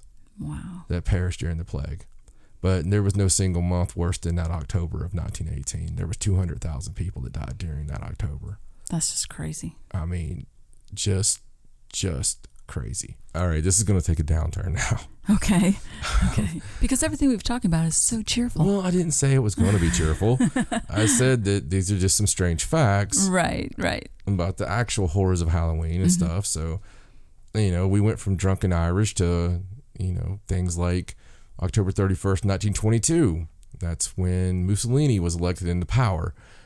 Let's just say that didn't turn out well for a lot of people. 1990, William Anthony Odom was 15 years old when he accidentally hung himself when staging a gallows scene in the basement of his haunted house. Oh my goodness. Yeah. 1977, 1-year-old Nema Louise Carter went missing from her cradle. Since all the windows and the doors in her room were locked shut, it is believed her abductor was hiding out in the closet. Oh. The child was found a month later, dead in a refrigerator in an abandoned house nearby. What makes this case even freakier is that the previous year, 3-year-old twin girls went missing in the same town. They were lured out of their house and trapped in a fridge. They were found 2 days later, but only one had survived. Oh, that's awful. The surviving child, Tina Carpenter, identified the babysitter, Jacqueline Rubidoux, as the kidnapper, but the accusation never led to a conviction. A year later, Jacqueline Rubidoux was Nema Louise Carter's babysitter. Oh, no. She was a suspect again, but there was no evidence. Years later, she was charged with the Carpenter child's murder and serves a life sentence, but never admitted to the murder of Nema Louise Carter. But who cares? She obviously did it. Right. She was a babysitter for both of them. Yeah, and it was like the same MO and everything. I mean, come on. Yeah. You don't have to be Sherlock Holmes to figure that one out. No, you don't. Sherlock would slap somebody silly on that one. He would probably got her on the first one for being the babysitter. How horrible. the terrible things that people do. Right. I can't imagine. There's no part of me that can imagine hurting a baby, no matter how. I don't see a reason. Like, babies are babies, and you protect them. And so, like I said, this is just horrible things that happened on Halloween on the section I'm in right now. Right. Okay, this one's especially horrible. Okay. In the run up to Halloween 2012, a 9-year-old girl was shot outside her home during a Halloween party by a relative who thought she was a skunk. What? She was dressed in a black dress and black and white hat with a tassel on top. Right. Which misled her killer. Okay, can I point something out? Mm-hmm. You said she's 9 years old. Right.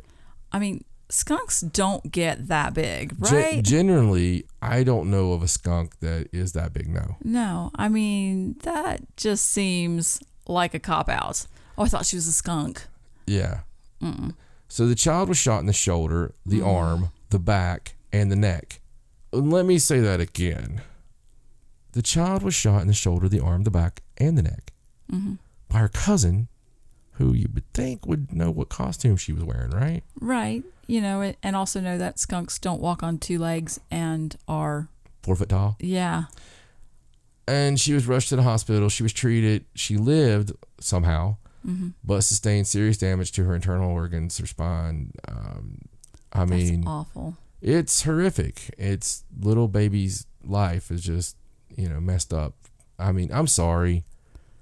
I'm sure there's people, these people are obviously still living here. This is 2012. Right. But I really don't care. I don't see how. No. No, I don't see how whoever her cousin or whatever got away with that. On Halloween 1974, Timothy O'Brien was 8 years old when he ate some Halloween candy that was spiked with cyanide. I remember that. Yeah. Yeah, because you freaking heard about it your whole life, right? Yeah. His father was the one who spiked the candy. What? Motivated by a huge life insurance on his son. Oh, that's horrible. Yeah. So he gave the candy to his own son, and it sparked this horrible thing where you don't trust your neighbors anymore. Right. Because you think some weirdo's out there spiking candy. Yeah, I remember I used to, anything that wasn't wrapped, store like factory wrapped, went straight in the trash. Did your parents ever warn you about stickers at the mall? People giving you stickers to put on your skin? Yeah, probably. And also about don't eating apples on Halloween. You have to cut them open with razor blades or whatever, like all that stuff. Yeah, because my parents told me about that, about, don't ever take stickers from people. And I was like, why? And it was like, well, these weirdos put, LSD, hallucinogenic. So I got every sticker. Anytime I saw free stickers. You're walking around with stickers stuck all over your body. If I saw free stickers, I was always just like, oh, hey, right here. I was just, it was weird. I always wanted to do LSD as a child. Explains so much. No, I mean, I blame things like, Disney and movies where cartoon dragons are intermingled with real people. Scooby-Doo. Scooby-Doo is a different drug. Here's one that I was trying to tell you about earlier. A postman arrived to a porch to deliver his usual morning mail on the route on November 1st when he saw one of his stops had a rather convincing Halloween decoration on the doorstep. The postman sidestepped the convincing dead body and delivered the mail, but it would never be received as the man had collapsed and died on his doorstep the night before. So I'm telling you, it's a terrible time to die. Dude, how good of a decoration. Yeah, I know. I mean, you've got like the plastic skeleton and like the weird straw, scarecrow, and then this very realistic dead body. Come on. With flies and stuff. Yeah. You got to use some common sense there. What's bad there is I would have been taking selfies. I would have been like throwing its arm around your shoulder. If I was that postman, I'd be like, hey, Stace, look at this thing. It looks so real. Look at its tongue sticking out. Even the blood is kind of It's crazy. How do they get that goo to come out his eyes? And I think they made it urinate itself. Yeah, wow. Yeah. So it smells like a death rattle. That's crazy. So 2014 was a bad year for convincing Halloween decorations. When a man dragged a headless body out of his apartment and then kicked the head to the other side of the street. People thought it was a Halloween prank. The truth only came to light later when a person tried to move the dead body out of the middle of the street and realized it was a real person. The body was that of Patricia Ward, whose son had a history of mental illness, and one night decapitated his mother. After he left the body in the street, he left in front of a moving train. Dear goodness. Yeah. So he kicked the head like across the street, and that's awful. Could you imagine just going out in your garden and just a head? Would be awful. Yeah. No, I mean, it's really crazy, but it was another Halloween thing that it happened. Lots of tragedy on Halloween. Yeah, that's what I'm saying, and not just tragedy, like strange stuff. Strange stuff. When I started doing this, I didn't intend to do stories like this. I never do stories like this. Right. But when I was looking up facts for Halloween, I was like, wait a second. These are too weird. Yeah. I really think that, pattern wise, people would be interested in this. So I've only got a few more. Okay. Honestly, I've got 4 more. We can't get any lower than we've gotten. So No. I'm going to end on my favorite. Okay. So my favorite's just a high note for me. Okay. Good. This one I just had to include for you because I found it in several places. Okay. Ever since we were young, we've celebrated Halloween as a holiday of candy, dressing up, having a good time. Well, some conspiracies contradict our typical idea of Halloween. Some say that Halloween is actually a satanic ritual due to the amount of underground parties and secret gatherings among people. This is why some walk in the streets paranoid around this time of year or just avoid the holiday altogether.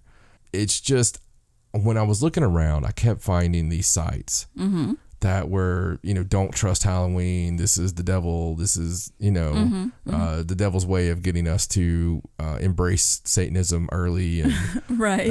All I could think about was when they pulled out the songs when I was in Sunday school. And no, it was a Wednesday night, I think. And no, maybe Sunday school. But they pulled out all these. I loved them. Like, I already loved all those songs. And they were like pulling out Zeppelin and, Right. And I saw all those movies. Black about Sabbath. The dangers of rock and roll. Yeah. And that's the reason that I didn't get to listen to that stuff when I was a kid, because my parents saw those. Like Nights in Satan's Service. Informational videos. Yes. That was my favorite. Yeah, and ACDC. Do you remember what ACDC was supposed to stand for? Antichrist Devil Crusaders. That's freaking, dude. They probably wish they thought of that. Dude, I have to have a shirt. Oh, please. That needs to be the new Sideshow shirt. That has to be. That's really what this video said, that's what it meant. And dude, it was just, I'm going to make something. We got to have a shirt. We're going to this is going to be made. Paranormal Sideshow, a.k.a. Antichrist Devil Crusaders. That's pretty awesome. Yeah. Or I'll have on the back Antichrist Devil Crusaders since 1997 or established 1997. That's ridiculous. Yeah, I mean, most of it was. Well, it all is. I mean, even Aussies come out saying it's all cartoon. I mean, it's just what they were doing. And look, all kids are interested in occult things. It's just what it is. You know why? It's taboo. It's the same reason kids get into everything that is going to bug parents crazy. Well, and when I was younger, along with the rock music, I wasn't allowed to watch anything from Disney because supposedly Disney movies were all full of satanic symbolism, which they totally agree with that one. Yeah, they probably are. But some of the things that they would come up with were just so ludicrous, in this one scene, someone's sitting on something that looks like an upside down cross because maybe it has that shape because it's just a chair or whatever, Right. I mean, it's like just ridiculous stuff. It's like when people pick apart Super Bowl performances. Right, and right. Sometimes I see it, but then I think that's decorations. I mean, yeah. You know what I mean? Like, I don't know if they're putting that much thought into it. Like, right. I would like to believe that the Illuminati has the best PR. Like, they are the most creative. I just want to meet the person. Be like, excuse me, where do you come up with your ideas? Because they're pretty secretive, Right. I just, and speaking of that, Skull and Bones, baby. another thing I found in several places, and most of the places were like, we're all familiar with the bones and skull logo seen on almost anything and everything. Well, rumor has it that it's actually a symbol of a secret society that only a handful of people know about, unless you saw the movie The Skulls, right? Right. Those who are within this group plan to impose world domination. Others claim the society is also a part of the Illuminati. Some also believe that the skull and bones have to do with any disaster after autumn equinox. You may want to think twice before you buy anything with the skull and bones logo on it. Now listen. No poison bottles for you. So yes, Skull and Bones is a real organization, not very secret, since we know that the Bushes were in it, and you know, yeah, it's probably world domination is the end goal there, and yeah, I'm sure they're whatever you want to call the Illuminati. Absolutely, there's a black government out there. There's a handful of people that actually run all the corporations. They talk. They go have their, dances or whatever, and Bohemian Grove. I mean, it happens.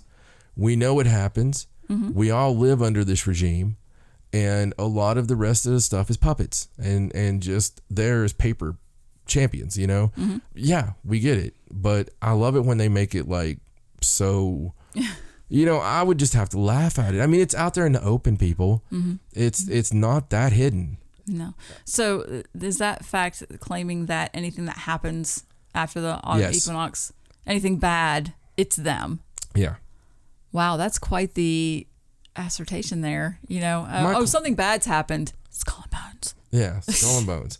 So this is another ludicrous one for you. Okay. The classic Halloween movie, It's a Great Pumpkin, Charlie Brown, brings back feelings of excitement and childhood to most of us. It brings joy. But this Peanut special has a dark side to it. A conspiracy that will make some of you rethink your childhood. According to some conspiracy theorists, the Great Pumpkin is a vengeful god who killed all the trick-or-treaters' parents. This is due to the lack of parents within Charlie Brown. And since the show is all about children, some brows are raised. Whether or not the children's parents are dead or not, the Great Pumpkin really did kill them. This is a Halloween classic. Does it really say all that? Yeah, absolutely. That's ridiculous. Yeah. Now, I've got to point something out. Okay. As an avid fan of Peanuts, one of the jokes we all make is Charlie Brown's parents. Right. Yeah, and they all are like... Yeah, they just don't have the parents in there because the parents are not needed. They're not part of the story. It's about the kids. Right. When you're a kid hanging out with kids, your whole life is just revolving around that world. I heard my parents as... Yes, I agree. And I would also like to point out that in that show, while Linus is waiting for the Great Pumpkin that nobody else believes in, the kids are trick-or-treating. And if all the kids are trick-or-treating, who's giving them the candy if there aren't any parents around? Oh my God, Stacy. I mean, come on. Stacy. Yeah. You are Sherlock. Yeah, I mean, have some common sense, people. Oh, I love that. If it was common, everybody would have it. I guess so. So my favorite. This is my favorite. Okay. Saved it for last because of all the dead kids and stuff. No, of course. And you know how hard it was not to laugh at the propane tank propelling people's seats into the... That is horrible. Folks, it would have been funnier if people didn't die. Folks, we had to redo that section 3 times because the first time I just couldn't take it. I mean, I had the visual in my head of the seats launching, and I blame my mother for that because she would get visuals in her head, and Ariana gets visuals in her head. And it's horrible. I'm not being morbid or anything, but it's, if nobody had died, but they just got launched. It's like when you hear about a toilet that, the water pressure problem and it blows people into the ceiling. I think it's just a coping mechanism because it's such a horrible thing. Yes. You have to make it less horrible. Sort of like on Harry Potter when everybody's scared with the boggart, you have to make it funny. Right. To defeat it. I really think that somehow, some way, you've kept me out of jail. You're always there for me just to be like, it's a coping mechanism. He's really a sweetheart. He didn't mean that. So number 1 is my favorite, the Demon Cat. Oh. demon cat. Yeah. So a normal cat. So basically, we're finishing where we started. Right. But this demon cat doesn't live in a cave and come down and kill villagers. Right. This one I believe in. Cats are usually the traditional Halloween animal that people of all ages love to dress up as. Well, according to some legends, there is a ghost of a cat that haunts the government buildings in Washington, D.C. Oh my goodness. Allegedly, Demon Cat, or DC, shows up before presidential elections and tragedies within Washington, D.C. That's the 2 times he shows up. Right, before Okay. tragedies and before elections. Yeah. Which are sometimes tragedies in themselves. Yeah. And was seen by White House security staff a few nights before the JFK and Abraham Lincoln assassinations. Wow. Those who have seen the ghost cat describe it as any other house cat, but would grow into the size of a tiger when altered. Mm-hmm. The legend of DC still remains to this day. So if you're in Washington, D.C. area, guys, before a presidential election, you may want to reconsider before, saying, hey, kitty, kitty, kitty. I'm just saying. Well, see, they call it a demon cat. They're like portraying this poor cat who's only showing up to warn people of impending doom. This is not a bad cat. Damn it, Stacy, again. It's, sometimes people just look at things all wrong. He's not a demon cat. He's a helping cat. He's like, hey, hello, living people, someone's going to die. Hey, hello, living people, tragedy is going to strike. You completely ruined Demon Cat for me. I mean, well, I don't think that those things happen because of him. He's like Darling Cat. Yeah, he's like helpful kitty. What about the size of a tiger thing? Is that just because they didn't notice yet the tragedy? Yeah, I didn't understand that. Like, when does he turn into the size of a tiger? When altered? I guess when he morphs or something. And maybe he just wants to really be noticed. yeah, I mean, but if it was still like a cute little kitty and it was the size of a tiger, it'd be different than him morphing into a tiger. Right. Like right. he morphs into a tiger, I'm just going to die. Like if a tiger's within 5 feet, I'm just dead. Well, I mean, let's be honest. If you just see a regular old cat, you're not really going to pay attention to it. Yeah. Like a stray cat, whatever. Well, I mean, though, whatever. if he's in the White House and you don't own a cat, True. I mean, True. it could be a Russian spy. Right. It could be. I mean, we got to watch out for that. I mean, they train dolphins, right? They do. Allegedly. So anyway, I thought you would like DC, the demon cat. You mean the helpful kitty? The helpful kitty, DC. So does that mean that you believe Mothman is actually a good thing and not a demon from hell? Because yes, he appeared and that bridge collapsed. But didn't other things happen around that? Ton of stuff, but I mean, it's always okay. So Mothman has supposedly been seen. I mean, there's even like a picture out there of 9/11. Right. But he didn't show up in time on that one. That's the problem I have there. Like Right, the building right. coming down. And then he shows up. Mothman's like, damn it. He's getting a little old. So yeah, he showed up weeks before the bridge collapse, I mean, you have to consider. It culminated in the bridge collapse. Right. You have to consider that. I mean, as an omen, just because things are bad omens doesn't make those things bad. Doesn't mean that they caused the thing to happen. An omen is just a sign, just like a. It's a whole other way of looking at it. Yeah, Stace. it's just a hey, you need to pay attention to this because something bad's going to happen. I have several books on omens because it's always fascinated me. Right. And the whole coincidence thing that I don't believe in, and so that is something I've never looked at it as. Omens to me are always bad, and I've always looked at I've had dreams of omens. That's because people are scared because they know that it means something bad's going Right. to happen, and when you're scared of something, yeah. you dislike it or You whatever. nuke it. Right. Yeah. But if what if these omens show up and you're like, oh, something bad's going to happen, then you're extra careful. That seems like a good thing instead of just something bad happening and you with no warning. I'd like to elect you to public office. I'm just saying. You it's- always have to look at both sides of everything. Yeah, and that's what you get with us, both sides. Because Demon Cat, to me, until you ruined him, Sorry. was like a really cool, like, I was going to get a Demon Cat shirt, and, I'm just going to have to stick with my AC/DC shirt. Right. So, well, okay, there you go. That's all my facts that I had. And, I did look up really hard there. I don't think I realized when I was doing it. Well, I'll tell you what. I said I would get your opinion. Mm-hmm. So you tell me how it went.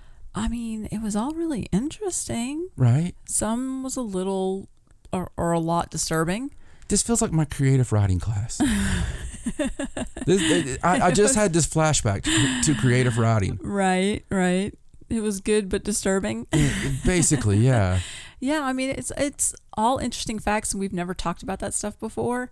It's just some of it was pretty macabre. It all happened on Halloween. Yeah, or had something to do with Halloween. Yeah. I liked the books. Yes. Okay, the books were cool. You like the story. I mean, I think I really think my favorite fact, because those facts will stick with you. Mm-hmm. And a lot of them were actually very interesting. I think the Son of Sam killer thing.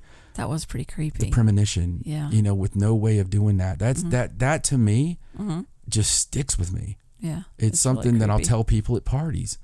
And and if when you pull out your useless knowledge. Yeah, man, that is what I'm here for. Hopefully I gave some people some useless knowledge for your Halloween parties. Oh my God, that should be what that was called. John's useless knowledge for Halloween parties. There you go. That's it. Useless facts for Halloween parties. That's pretty cool. So I can get away with everything just from saying that. And with that, while I'm scot-free right now, I think it's time for some paranormal news. Coming to you direct from the Sideshow Intercontinental Center for Strange Events and Odd Irregularities, she's more stealthy than a Cold War era spy.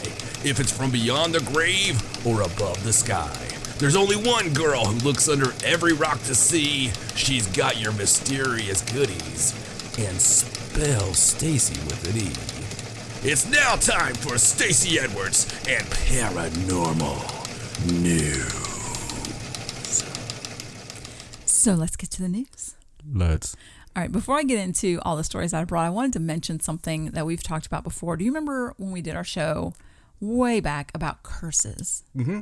We talked about all different kinds of curses and things like that. We talked about the Madden curse. We've talked about that several times. Yes, because that's a real thing. Yes, it's a very, very real thing. And I happened to see the story that perhaps the Madden curse has struck again. Oh, no. Yes, the most recent installment of Madden has Patrick Mahomes on the cover. Right. Now, I don't know why football players agree to be on the cover. Because they think, well, surely that curse isn't real.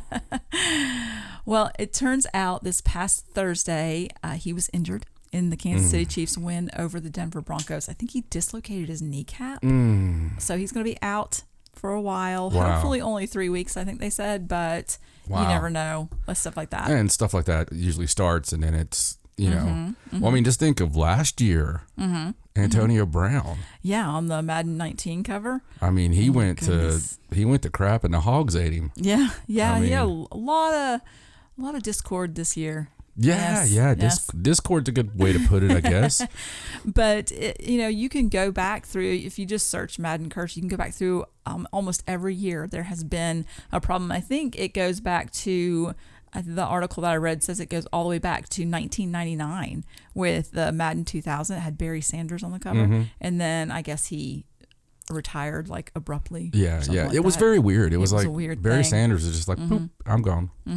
But it's, taking down some of the really good players, Rob Gronkowski, Michael Vick, Sean Alexander, Vince Young. I mean, it's crazy. Yeah, no, it's a real thing. I mean, I don't know. We always talk about we don't believe in coincidences. Right. And there's just way too much coincidental things happening there. Don't know what it is, but it's really strange, man. I would be interested to know what started the Madden curse, why there's a curse on being on the cover of that game. That's easy. What's that? Well, I'm sure that there's some turkeys and ducks somewhere that went to the house of chicken. Right. And the chicken's like, look, turkeys, ducks, glad you made it. But this whole turducken thing, all right, this piece of crap, we got to do something. What can we do? Well, you're the chicken. I mean, that's why we came to you. Gobble, gobble. And he'd be like, you know what? I appreciate it, turkey. What about you, duck? I don't know, man. I'm just quackers about it all. That's pretty bad, duck. Well, the only thing I do know to do, being that I'm a chicken, is voodoo. Voodoo, there you go. Yeah, I'm known for voodoo. So the chicken committed voodoo because that's something you can commit, obviously. Right, obviously. On John Madden. I see. Cursed his game. Yeah, and while he was at it, he's like, wasn't Madden like known for being the Raiders coach? Yeah, gobble gobble.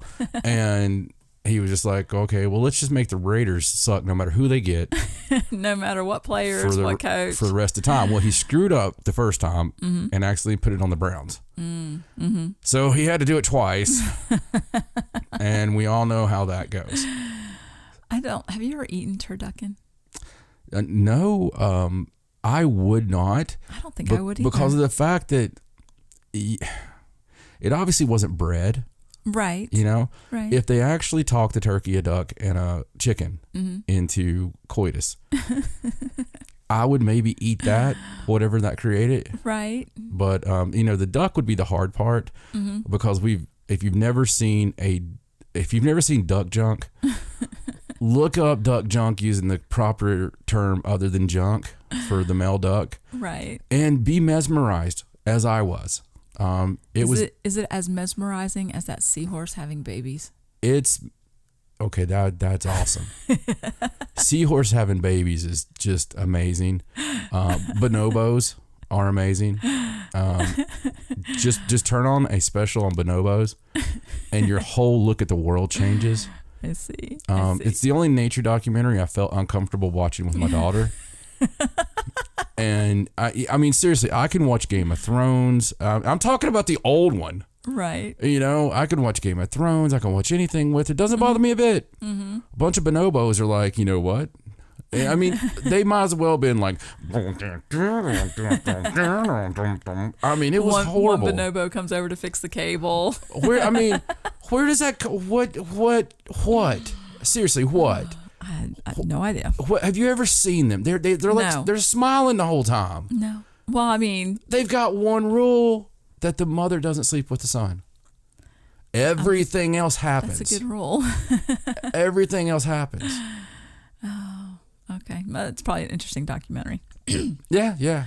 All right, so let's move on to some actual news now. I just thought I'd mention the Madden curse thing because we talked about it so much. So yeah. All right, so let's talk about this first story. And this is a story about an article that was written by a man named Gilbert Levin. Mm-hmm. Okay, and this was an opinion piece that he did.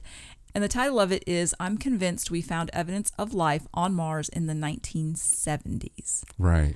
Now, Gilbert Levin is an engineer and an inventor, and he was the principal investigator on this project called Labeled Release Experiment. And that was during like the Viking missions to Mars back in the 70s. Oh, absolutely. And as part of that experiment, there was a life detection experiment. That was part of this Labeled Release project that they were doing. And during that mission, when they did their tests, the initial results that they got from Mars were positive. Right. And he says that as the experiment progressed, and this is back in 1976, as the experiment progressed, they had a total of 4 positive results, and it was supported by all these different varied controls. And you're talking about 2 Viking spacecrafts that were stationed like 4,000 miles apart. And they were getting all these tests and getting these positive results. And it turns out that the results that they were getting were similar to those that were produced by the same sort of tests that you would get on Earth. Right. So in his opinion, what they were finding was signs and evidence of life on Mars. So why was that not reported? Well, however, NASA concluded that the labeled release had found a substance that was mimicking life, but it was not actually life. So they disagreed with his analysis of what he was finding, these results that he was getting from these specific tests. So he wanted to continue to do these tests, and advance the science and stuff.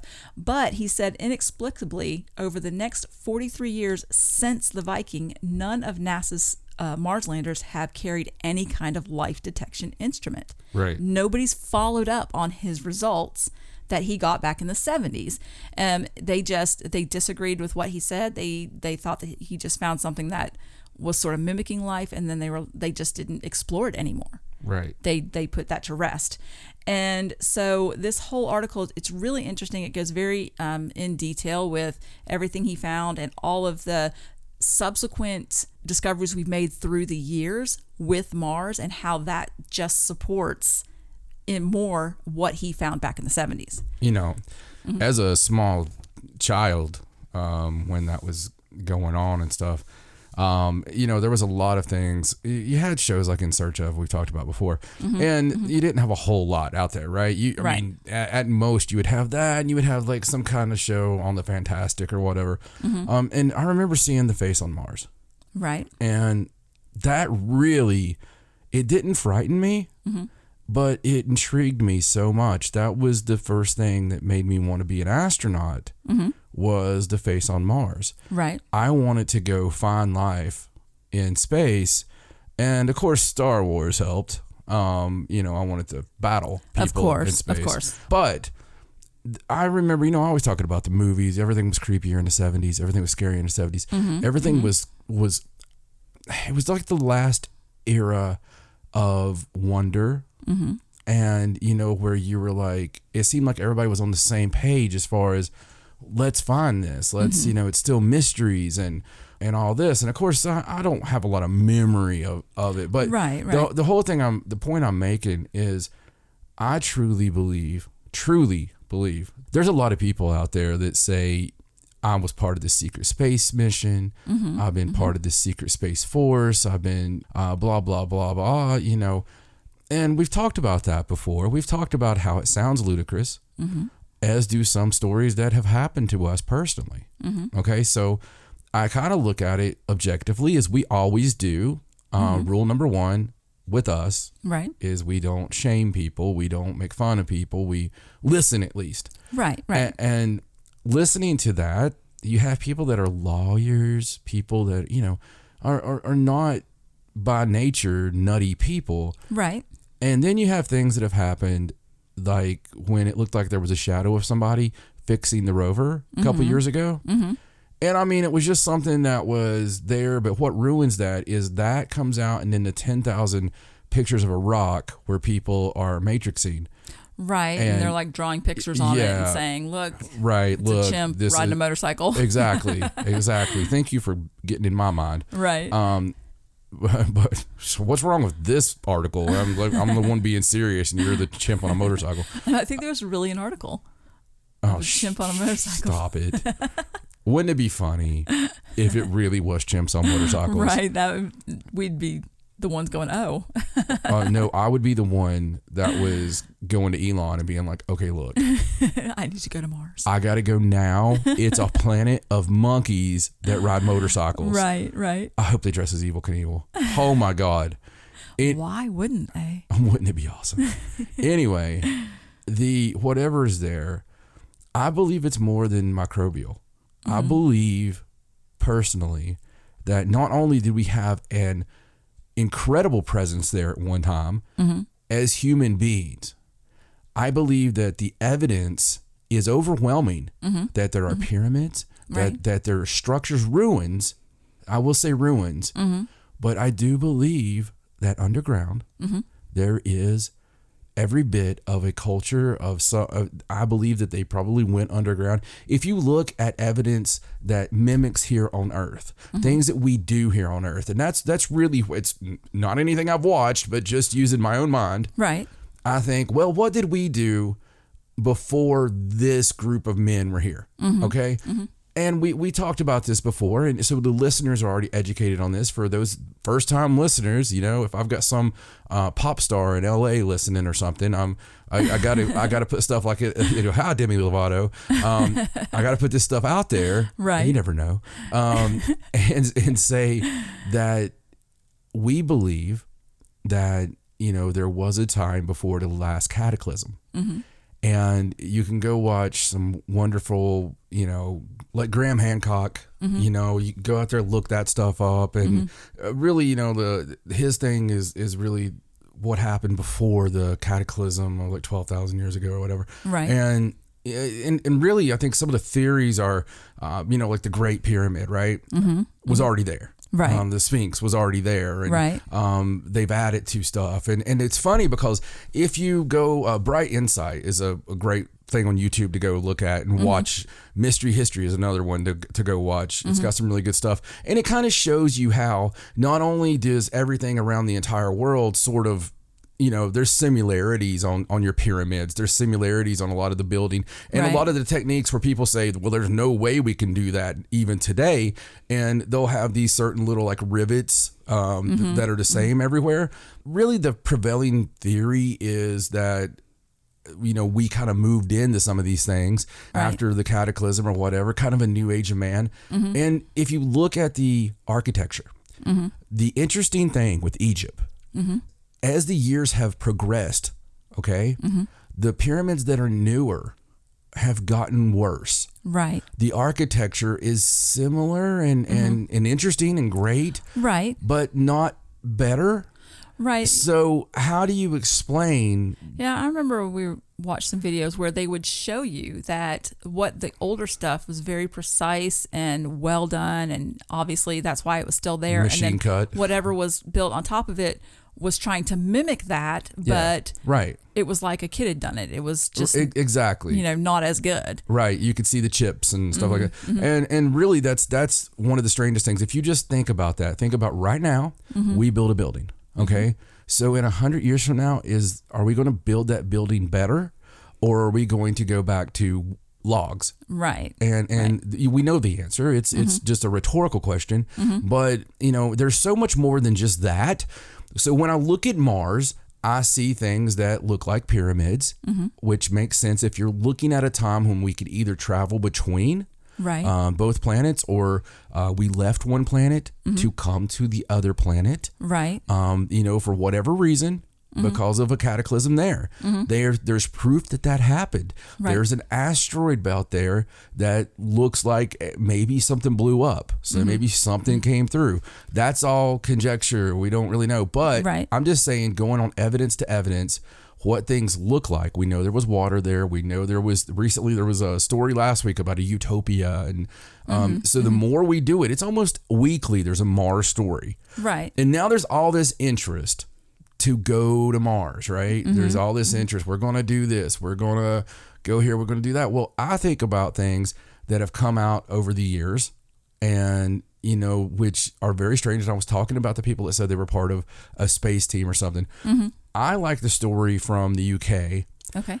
There was a British hacker, and he's not really a hacker. He hacked, but he bought a book on hacking that had to be banned because it was so good. Right. Obviously. Yeah. So this is also back in like 2000. It was like 2001.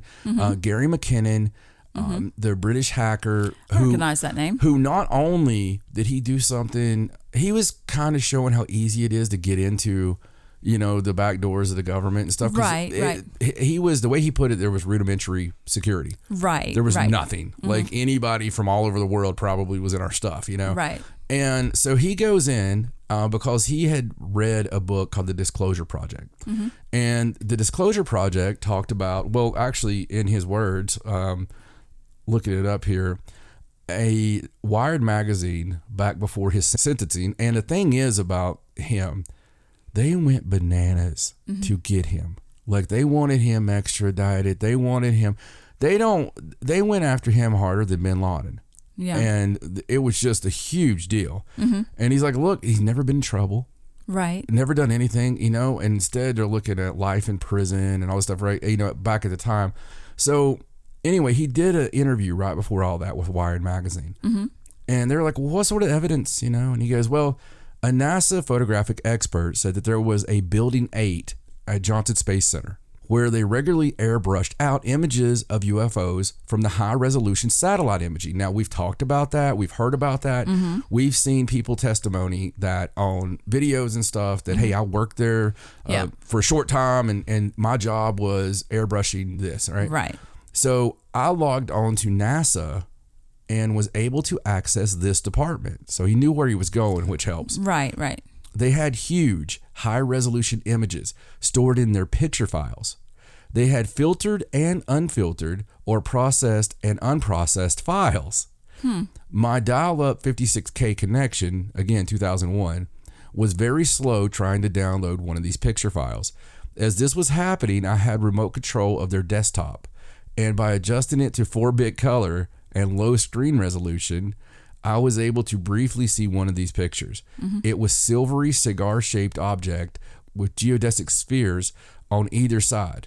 There were no visible seams or riveting. There was no reference to the size of the object, and the picture was taken presumably by a satellite looking down on it.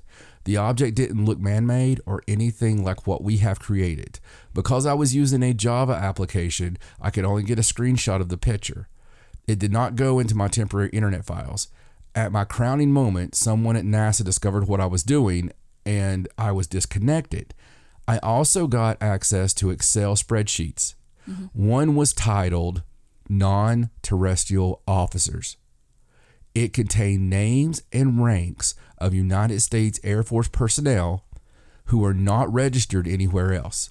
It also contained information about ship-to-ship transfers, but I never seen the names of these ships noted anywhere else. And it's, it goes on about other stuff and everything, but they made such a big deal. Now, on the surface, somebody could say, skeptic, could say, well, I mean, obviously he's making that up. He's somebody who was obviously interested in UFOs. And Right. well, yeah, he was. And that's why he went and looked there. But if he was making any of this up, would they freaking come after him with an iron fist across the pond? I mean, everything they did to get this guy, okay, off 30 seconds of being in there when he's not doing anything. I mean, he's not like trying to bring anything down, Right. upload a virus, anything like that. Never been in trouble. You know what I'm saying? Right. So obviously what he's saying is true. And if you put that in there and you got the non-terrestrial officers and the ship to ship, it all makes sense. That stuff makes sense. I'm just thinking that a lot of these stories we're given are fluff, and they're getting you prepared. They're getting you ready, that we have been doing all this for a very long time. And what's really mind blowing is how long that could be. Yeah. So, Yeah, well, I read this story recently, speaking of Mars, that was really interesting. 'Cause, I'm really interested in, reincarnation with kids and things like that. And so I read the story, and I don't know if you've heard about this, but it's about that Russian kid that was just a genius. His name was Boris Kiprianovich. right. And he, I remember the story. yeah, and he was just born in 1996. This is fairly recent, but he was just blew everybody's minds because when he was born, he was already just a super genius. Like, he was talking when he was 18 months old. At 2 years old, he was, in kindergarten, he painting, drawing, talking, full sentences, just way beyond where a child should be. Right. And when you read the story, it's really interesting because it talks about when he was 7 years old, how he told his parents and just a bunch of adults that were around him that he was reincarnated and he used to live on Mars. And he had this unbelievable knowledge of the space and planets and things that he had never been taught or read or anything like that. Like, he would talk to teachers and just blow their minds with the knowledge that he had, the very specific things he could tell you about things that were in space. Right. And he was telling them, when he was 7, he did this big long story. He was talking about how in his past life, he was a Martian. He was part of a race. He was very tall and thin, and they traveled around. They had great technology. And I apologize, I didn't bring the story. I don't remember every single thing he said, but he did say that eventually they destroyed their world with nuclear war. Wow. That was what happened, and that most of the civilization, perished, that some did survive. And a lot of them were reincarnated on different planets, and some of them were here on Earth. And he called them indigo children, which I know you've heard that. Yeah, absolutely. And those are the smarter children that, are born.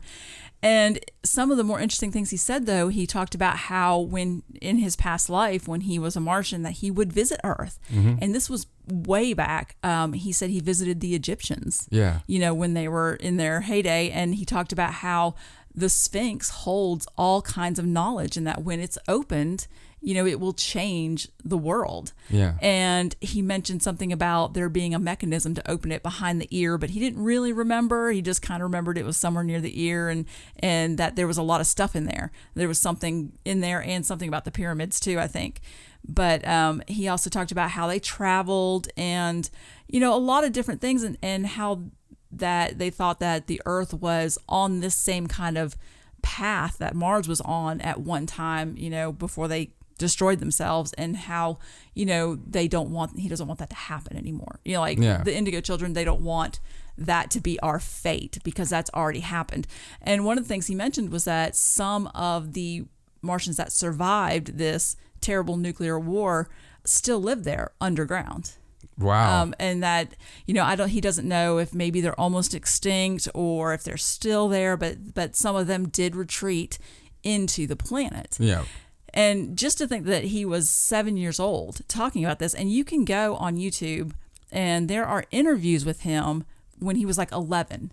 And some of the things that, and I've not watched one, but they say that the way he talks about all these things, just very confident, very detailed, not like someone that would be making it up. Right. You know what I mean? He's just a child. Now, I believe I read in this article, he is now in his early 20s. He should be in his early 20s now, 1996. Yeah. And he has kind of retreated from society. Nobody can really find him. I know journalists have tried to find him, tried to interview him. Him and his mom sort of retreated. And I believe the last thing that they found out was that he's fine, that he's on some kind of, I don't know, campus, or he's somewhere, and it has something to do with the Russian government are keeping him, away from society. Right.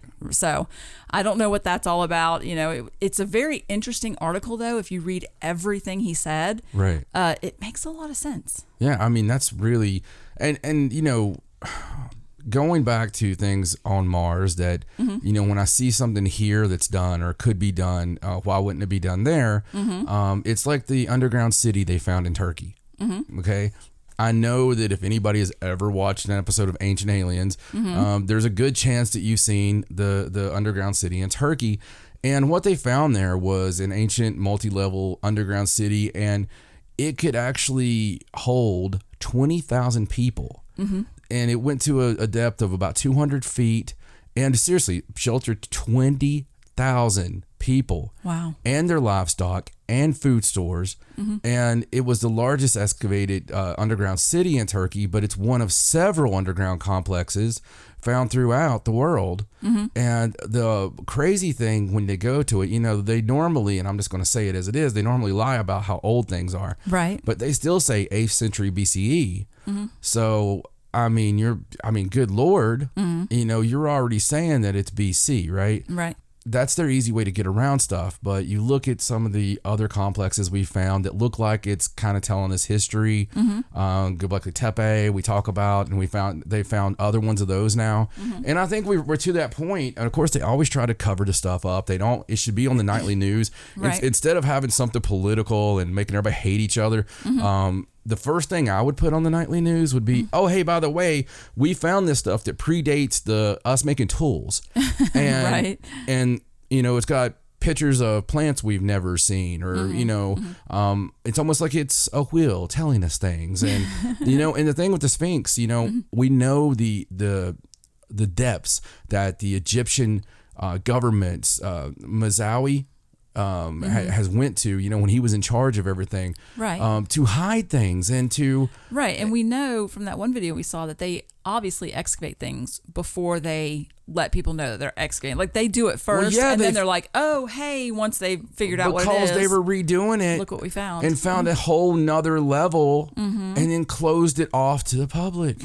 And we've not heard anything. It's been months. Yep. The Sphinx, they found the water damage on the side, and it's obviously water damage. Well, it's a desert. I mean, they don't have water damage there, so that obviously dates it to a different time. And Dr. Robert Schoch's done extensive work on this. And, there again, he's scoffed at by a lot of scholars and stuff, probably one of the smartest people on our planet. I would really encourage you to go buy some books by him. I've got them on my bookshelf. But the thing is, he in his research and other people that are really pioneers as far as I'm concerned, they've went in there, and it's really interesting because there has been things opened on the Sphinx, and they know there's little doors and stuff. I know they've went through that thing. God knows what they know, what's been hidden. I'm curious if there's stuff that's hidden even from what they think is hidden. Oh, I'm sure there is. I think that, like I've said before, we should take the world's biggest earth movers and just plow everything down. I mean, just knock the pyramid down. I'm being serious. Open the damn thing up. Let's see what's inside. I mean, if there is something in there imagine there being something, being knowledge. And Reagan said it best. President Reagan was talking in code or whatever back in the day. And he said, imagine how the world would be, paraphrasing obviously, right, if we faced a threat from outside of our planet. Would we fight amongst each other, basically, right, or would we work together if we faced this? It was a strange speech. It was. And I agree. I remember the speech, and I remember how wondrous it was, but it was one of those kind of like, okay, all right. But imagine especially in today's society, what if there was something in there that would make us instantly all be like, we should probably be singing Kumbaya and holding hands, working together. Let's excel everything we have to get where we need to get, to stop this madness of trying to have the bigger bombs pointed at each other. What does that accomplish? I'm not trying to be political, but come on, people. It accomplishes nothing. I know that in theory, if we have a bigger bomb, they're not going to shoot theirs at us.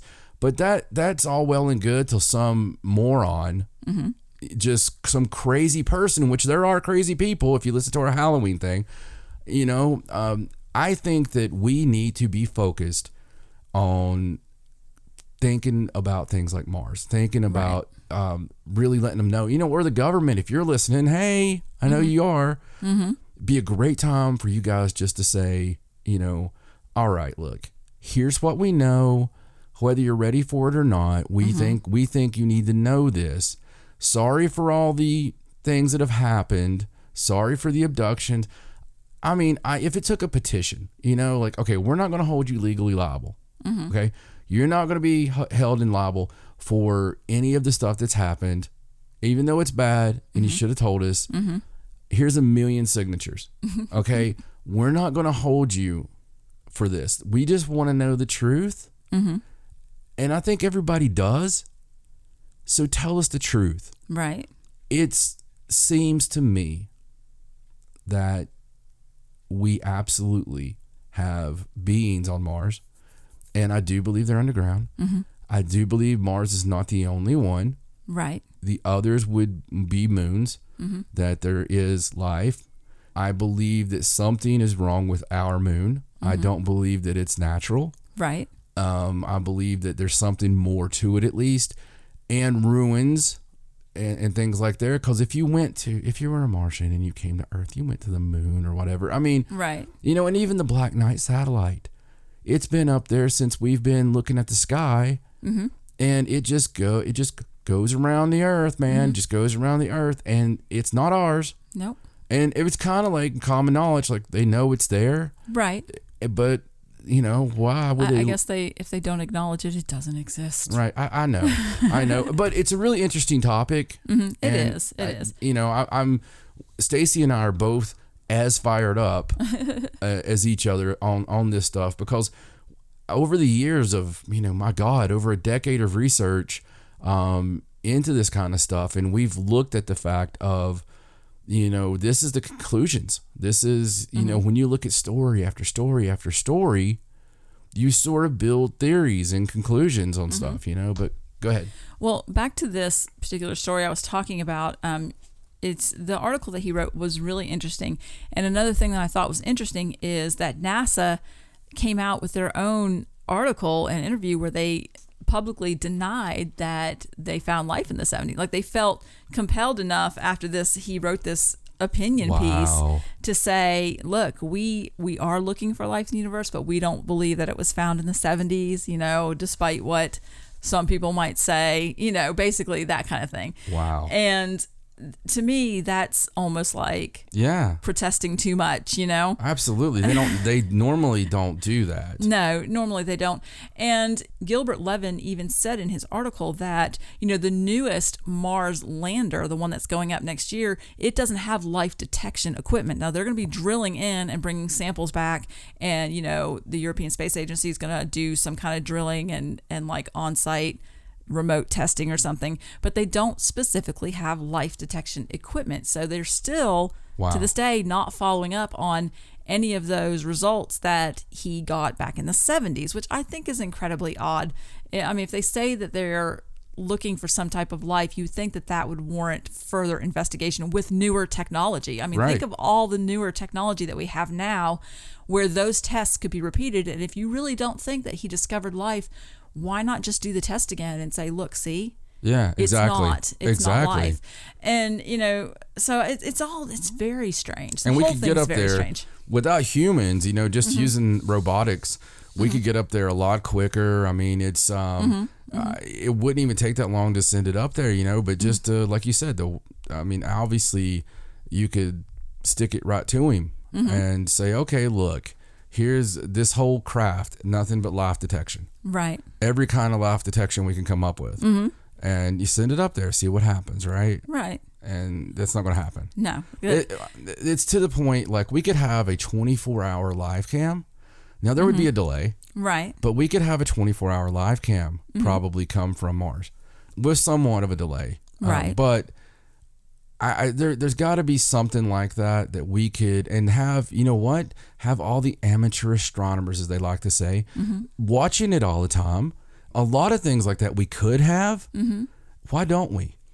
I mean, And I don't know. What we do have is that space station camera that we do see nonstop craft.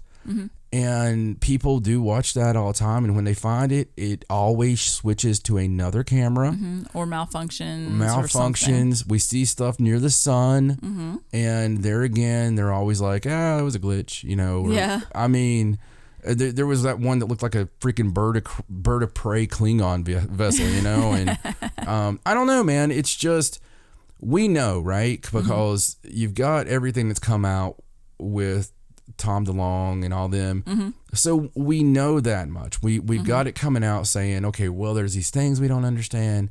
And we've talked about that in depth, but that alone should make everybody go, well, if that's true, then everything else may be true. But, the latest thing with To the Stars is scaring me, because it seems that, their materials they have, it seems like they may be going into business with the military to help them. You have that story? That's my next story. Okay, yeah. well, I'm sorry. I didn't know if you would have that one or not. So that one got me so mad. I didn't really know how to take it. Right. So there you go, people. Let Stacy go. Well, it's a good segue. Thank you very much. So this is an article about how the To the Stars Academy has gone into a partnership with the Army, and it's called a CRADA, which stands for Cooperative Research and Development Agreement. And it's basically just an agreement saying that they'll work together, no money is exchanged, but each will bring something to the partnership. Like the Army will supply, scientists and laboratory, and the To the Stars Academy is going to bring their material to be studied. And the Army has confirmed that they've entered into this deal, and they believe that the Army wants to explore the possibility that they possibly have material that is game-changing, something they can use in a military application.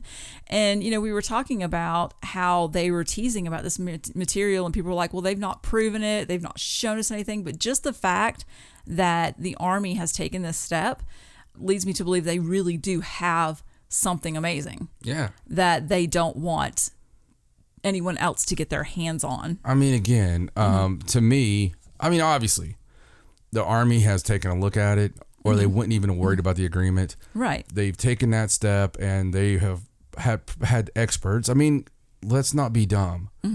They've obviously had experts look at it, test it, or look at tests that's been done and go, yeah, that's not ours. And there's probably something that's amazing about it. And that's scary. It really is. And the part I don't like is when you have this group that's outside of our government, it's outside of our, outside of a lot of jurisdictions. And then you're going into it, is somebody infiltrated? Has somebody said, look, here's the truth, but you're going to keep your mouth shut? Right. It just worries you because it's not like we have a good history with the military telling us the truth. Well, it says now, if you go, this article that I've got is on the War Zone, that website. And if you go there, they have a copy of the 26-page formal document. It's titled Novel and Emerging Technology Exploitation.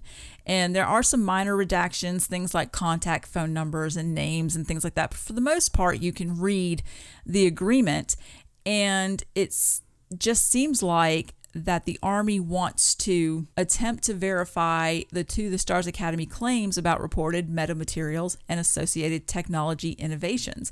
And if they check out, then of course the Army thinks that they can be immensely valuable to the military as a whole. So they want to see if what they have is something that can be used and not shared, something that can give our military an advantage. So I don't know. I don't think that they would take that step or go into it that far if they didn't really know or think that what they have is something new. Right. Either side, you're right. I mean, To the Stars wouldn't do that to look like idiots. No. And the Army wouldn't do that. I mean, that's a big step saying, okay, this is from another planet. Right. That's huge. Right. I mean, in itself, that's gigantic, really, because that again confirms, that there's something there, and you'll know pretty quickly. Right. I feel like that the To the Stars Academy, if they didn't work with our military in some way, if they really had something that was game changing like that, and they were not willing to work with us, our country, our military, that would be seen as some kind of threat to the country. I think it's smart for them to at least enter into some kind of agreement as long as they're still part of it and they still have their hands on and I mean, that kind of thing. You're gonna have to, because if it is something like that has military aspects to it, yes, you're a traitor if you don't, help your country, and I get that. It's just that I also worry about the fact it's going to be hush hush. Well, yeah. I mean, everything always is. So, regardless, that's a big deal of us even knowing about that. Right. Well, I mean, they did release the information about it ahead of time, so it's not like the Army can go back and be like, no, we don't know what you're talking about. There's no materials. Yeah. What do you mean? I mean, we already know. Well, I'll stay positive about it just because they gave us that much. They didn't have to tell us they went into anything. True. So true. They have been very forthcoming with information. Something's about to happen, man. No. I mean, I think so. All the things are adding up. Something in the next few years is just gonna blow wide open. It's been way too much, way too quick. And if you look at everything in the past few years, past couple of years, something's about to happen. I agree. All right, well, let's move on. I just wanted to do a little update about our second interstellar visitor. How we talked about how there's another interstellar object that has been coming in, and this one, they've gotten a better look at it. It is almost positively a comet. Right. Which is what they, were thinking the first interstellar object was, but then it wasn't, because it didn't have the tail and it didn't have all the right characteristics, and it acted really strange. Yeah. So that's not the case with this one. This one is almost certainly a comet that's coming in. It's still not the closest it's going to be. That's in December. They'll get more information and better pictures of it, but they can see the tail. They can see the comet tail. But this article is interesting because it's talking about how now that they can see how familiar it looks and they can tell that it's a comet, it just makes that first one even stranger now. Right. Because it was totally opposite of what an interstellar comet would look like. A dead ship.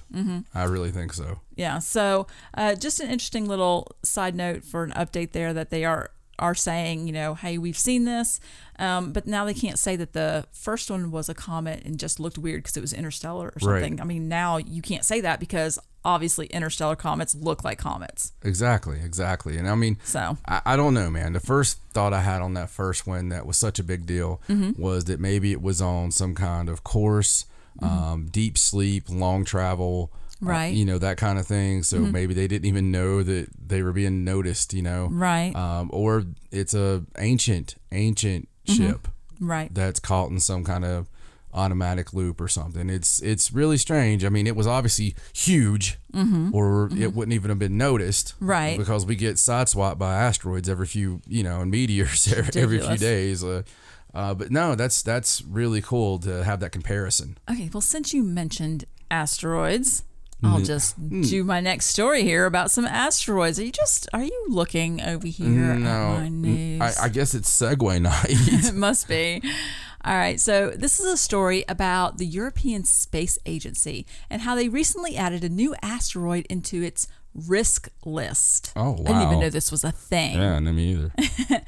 And they've added it in there due to its chances of hitting Earth in the future. So based on the data collected by the European Space Agency, the dangerous asteroid could collide with Earth in less than 70 years from now. Wow.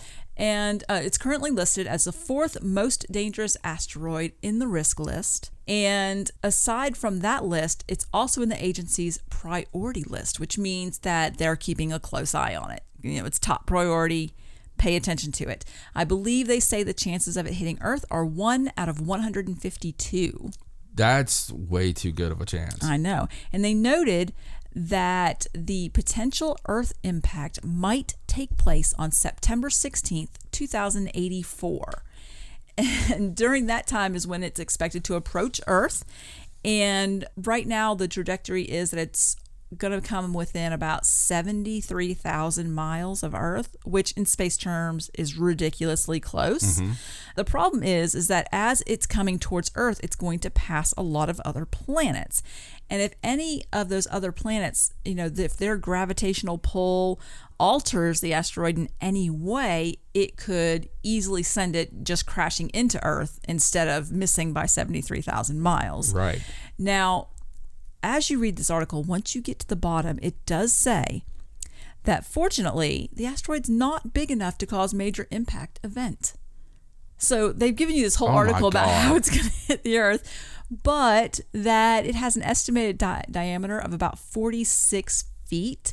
So due to its small size, it will most likely burn up in Earth's atmosphere instead of hitting the ground. I was so mad when I got to the end of this article. Why in the hell would they even do an article about it? It was all this, it's gonna hit, it might hit, and here's the date, and it's on this risk list, and it's blah blah blah. Oh, but it's so small that it's probably not gonna do any damage. Isn't that awful? They could have led with that. And that's that's the 4th most dangerous. I'm not real worried anymore.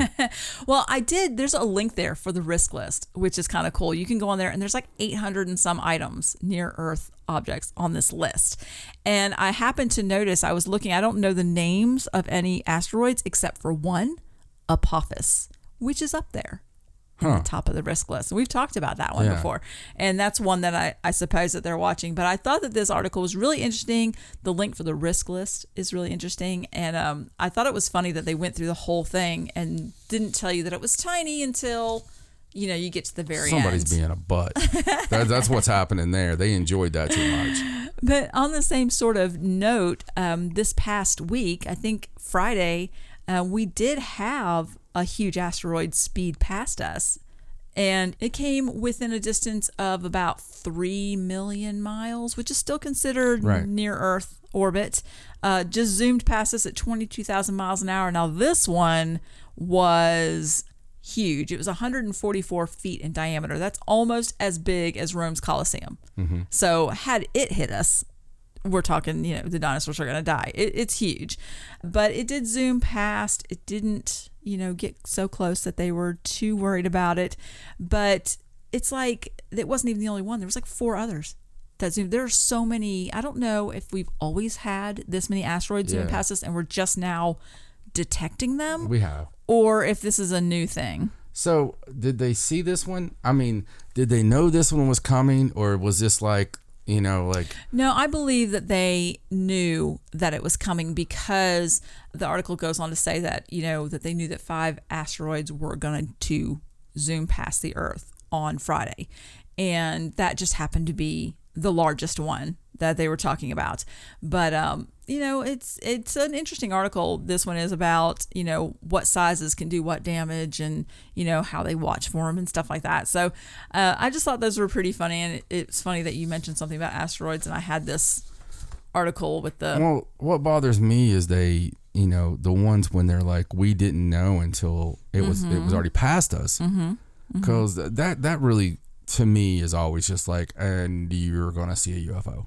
Yeah. I mean, Well, they have that detection system. Part of the problem is the way they do the detection. It only detects asteroids that are of a certain size. Yeah. And, they can't be looking in all areas of the sky all the time, so they say. But, the size that they can detect is still big enough to do some serious damage. Like, I would think they would come up with better technology to detect ones that are smaller, at least until you get to the size where you don't have to worry about it. Right. Like Volkswagen size. Right. I mean, I don't know. I don't know. But there you are. So there's our asteroid news. Well, thank you for the asteroids. All right, I'm going on to the next story. Do you have a clever segue for me? I do not. Okay, good. You would never guess this story anyway. All right, so this is a story about how hundreds of birds flew into the NASCAR Hall of Fame building, killing themselves. Oh my God. Isn't that crazy? Did they watch a race? No, I don't think so. So it was this bizarre scene straight out of a horror movie where hundreds of birds flew into the NASCAR Hall of Fame on Tuesday night in Charlotte and crashed into the sidewalk. So about 11 p.m., someone called and was reporting that the birds by the dozens were dying as they just dived straight into the windows. And it was these little birds called chimney swifts. And it was about 300 of them. And someone even took a video. There's a video out there that you can watch where they are you just see these birds and they're laying all over the sidewalk, and they just come one right after the other. And even some of the ones that didn't die when they first hit got up and tried to fly into other buildings. Like, they just kept trying to fly into these different buildings. So there was obviously something around causing them to their internal guidance. Right. Because, birds have that. They know where they're going, especially this time of year. You see all the birds migrating. Right. And it's very strange that something threw it off, maybe a cloaked UFO or... Well, the museum closes at 5 p.m. So at the time that this happened, only some staff were there, a few staff. But the Hall of Fame, it's a lot of windows. It's all just a bunch of windows, and they keep the lights on inside. And so the wildlife people that they called to come get the birds suggested that perhaps it had something to do with the lights and the windows, and they were confused and suggested that maybe they turn their lights off for a few weeks until all this migration stuff is over. But that place has been there since 2010. Yeah. And this has never happened. Right. At any time in the year. And there's a lot of buildings out there that are glass with lights. Right. Like, I don't know that is really what happened. But when they went to get the birds, there was, like I said, there's like 300. A third of them are still alive. Some of them, about a third of them were dead. A third of them were pretty critically injured and need some mending. But they're hoping to rehabilitate the ones that are okay and, get them back out there. But just a really odd scene, especially if you watch the video. It is just like a horror movie. It's like Birdemic. Wow. Only with real birds. Wow. Can you imagine working there? And yeah, no. I mean, you already work at the NASCAR Hall of Fame. Right. And you're answering questions from little NASCAR fans that call all the time because they want to do their, whatever. And then it's just like, rah, rah, rah. I mean, I would hate to have like Kyler down there and just caw.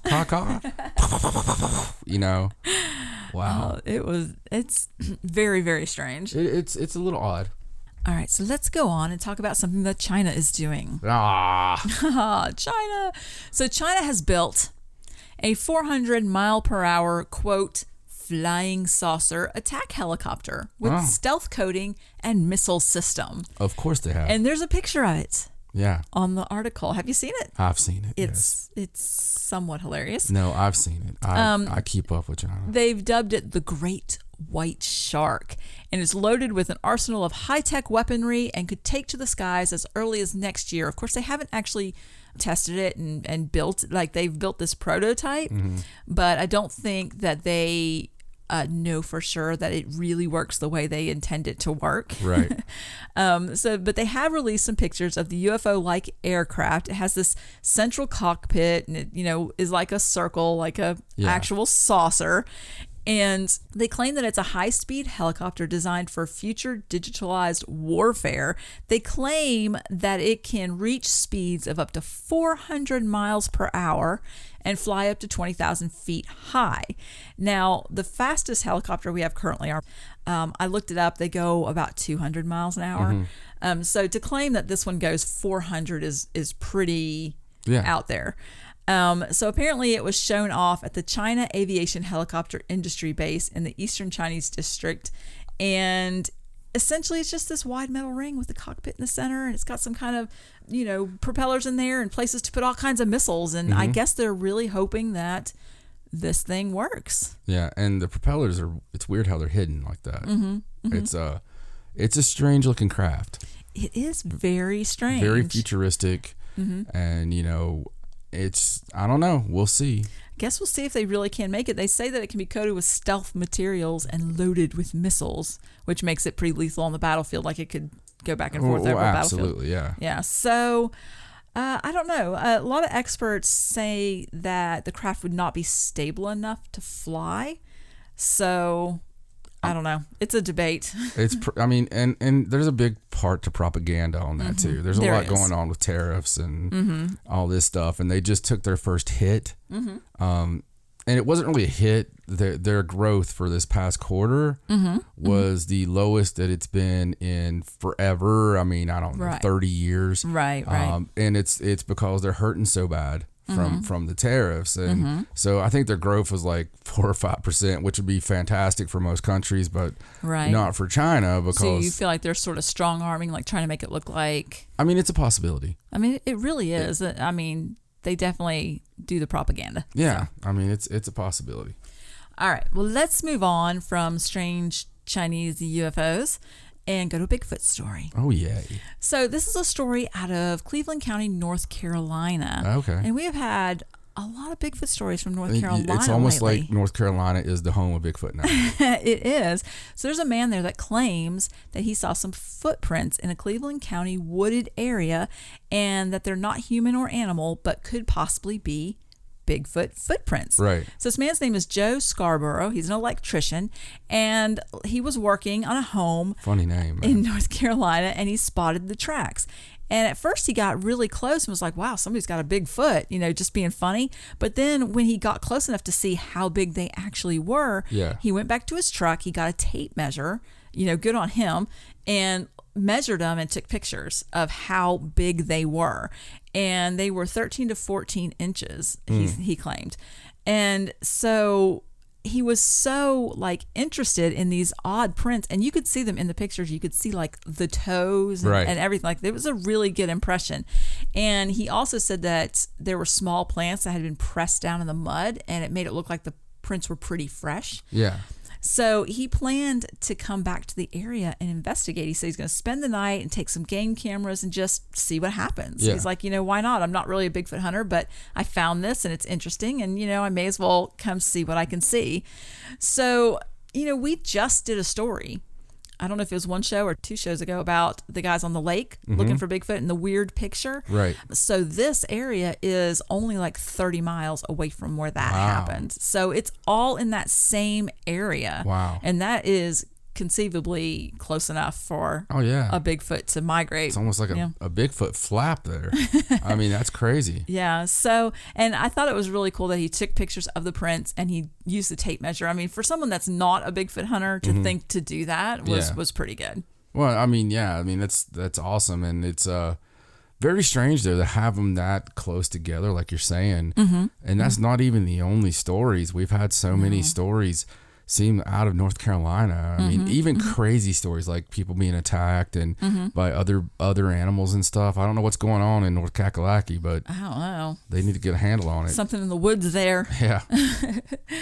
All right, so let's move on. This is kind of just a funny story, and it's about a United Arab Emirates astronaut. Okay, so he is an astronaut who recently made history by becoming the first spacefarer from the United Arab Emirates. You know, he was the first one that went to space. You know, they've been trying to get into this whole space race. Sure, we talked he's about a that. billionaire. Isn't everybody over there? Yes. And when he came back, he was doing an interview, and people were asking him questions. And one reporter asked him to confirm that the planet is really round and not flat. Like, just straight out asked him, hey, you know, you were up there. Can you tell us, is the earth round or is it flat? And his response was pretty definitive. He said, it is a sphere. I've seen it with my own eyes, and I can tell you it is round. Yeah. And I thought it was funny. I don't know if the reporter was just trying to be funny. I think some articles tried to make it sound like it was a really controversial question. Yeah. But, you know, he just took it in stride. It was like, yeah, you know, it's round. I saw it. So Right. we're all good. But I thought that was really funny that they even in the United Arab Emirates, they were asking about flat Earth. Yeah. You know? I mean, well, you know, internet. I suppose.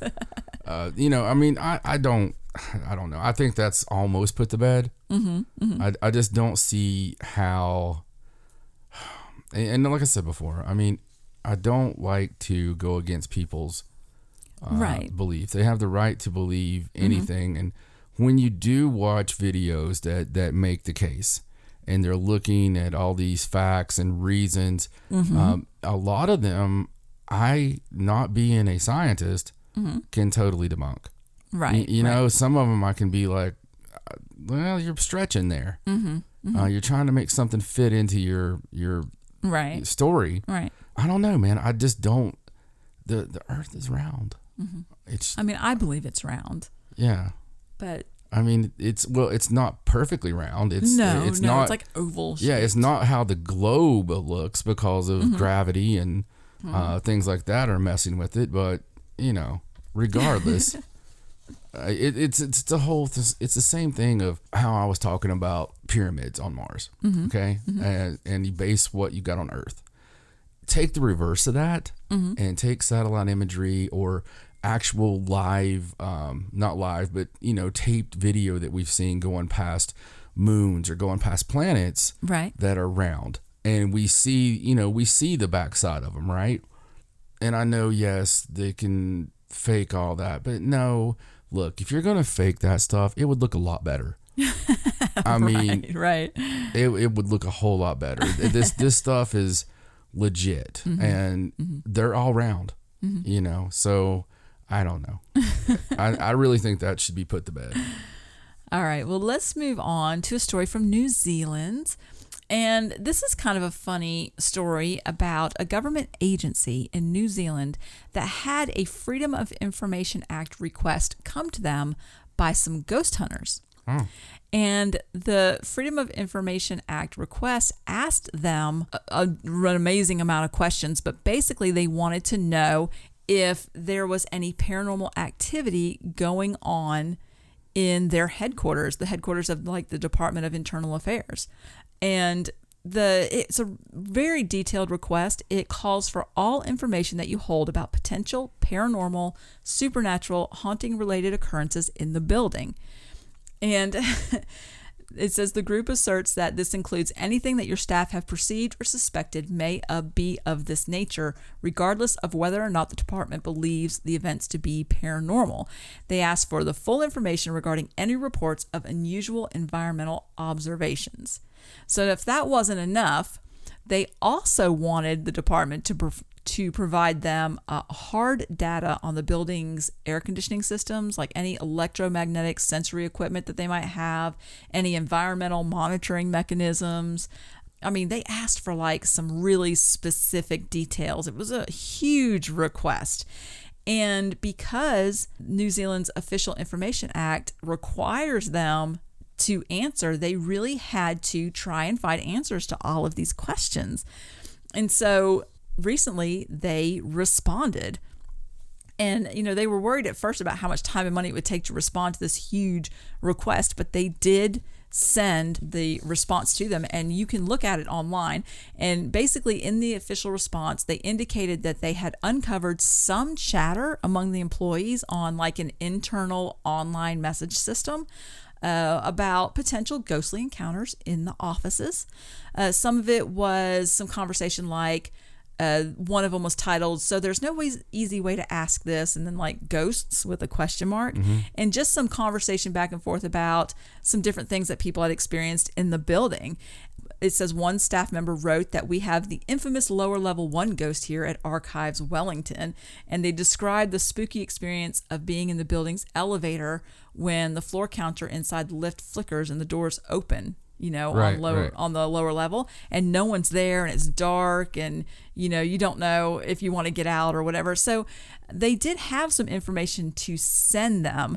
It wasn't as much as I guess they probably hoped they would get, but I just thought it was really interesting that they went this way about trying to find out if building was haunted. That's really cool. Like, I don't know. It didn't say what the motive behind it was. Like the motive is an employee there that knows these ghost hunters. You think that's what it is? Yeah, there's an internal, it's definitely an inside job. Somebody there knows there's paranormal activity there, and they're, sort of covering it up. So they just wanted that out so they would look into it or whatever, and just because they know it's there.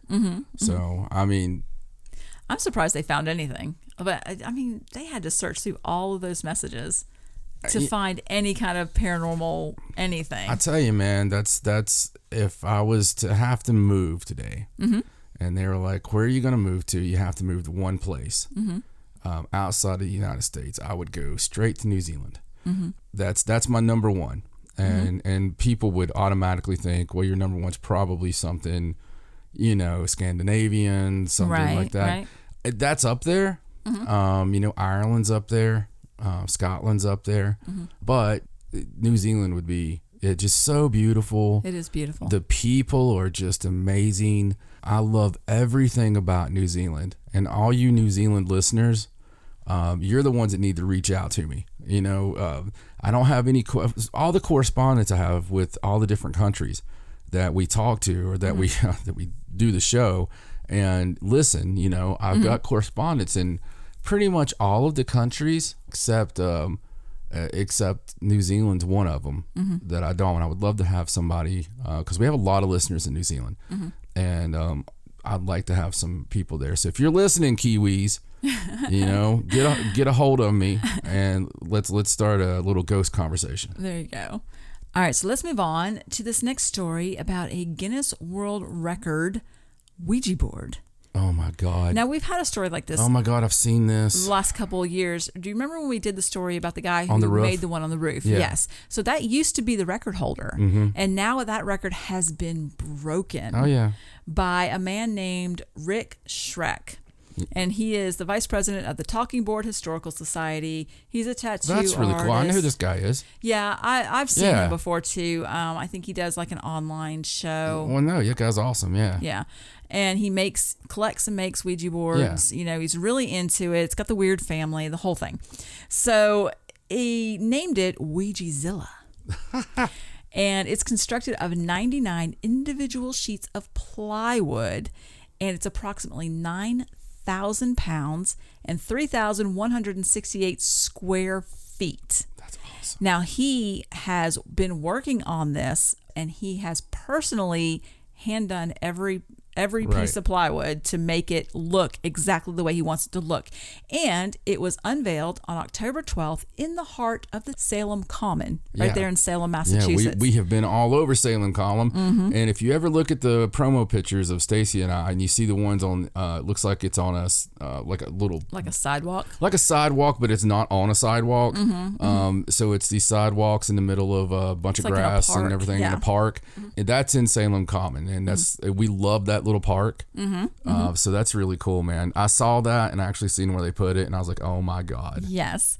So it says that, they just go on about how big it is. He used over 20 gallons of wood stain on it, and you could park 5 full-size 18-wheelers on top of it, and they would all fit. There is a planchette. It's 15 and a half feet in length, 10 feet at its widest point, and weighs roughly 400 pounds.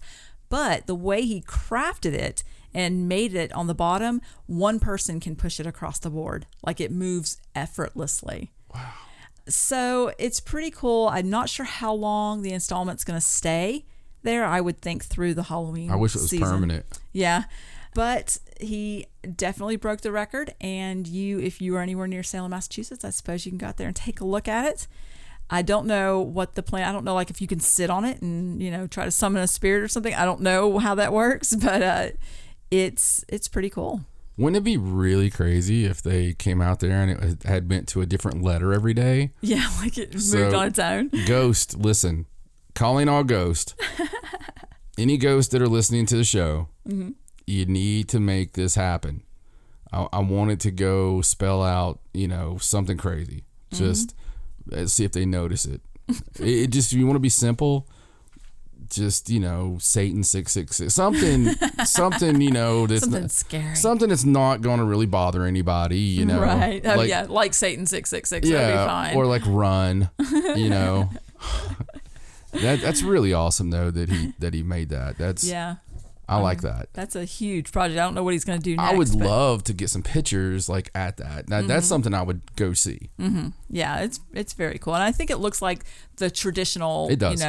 Ouija board. It does. It's the one that they still sell. Yeah.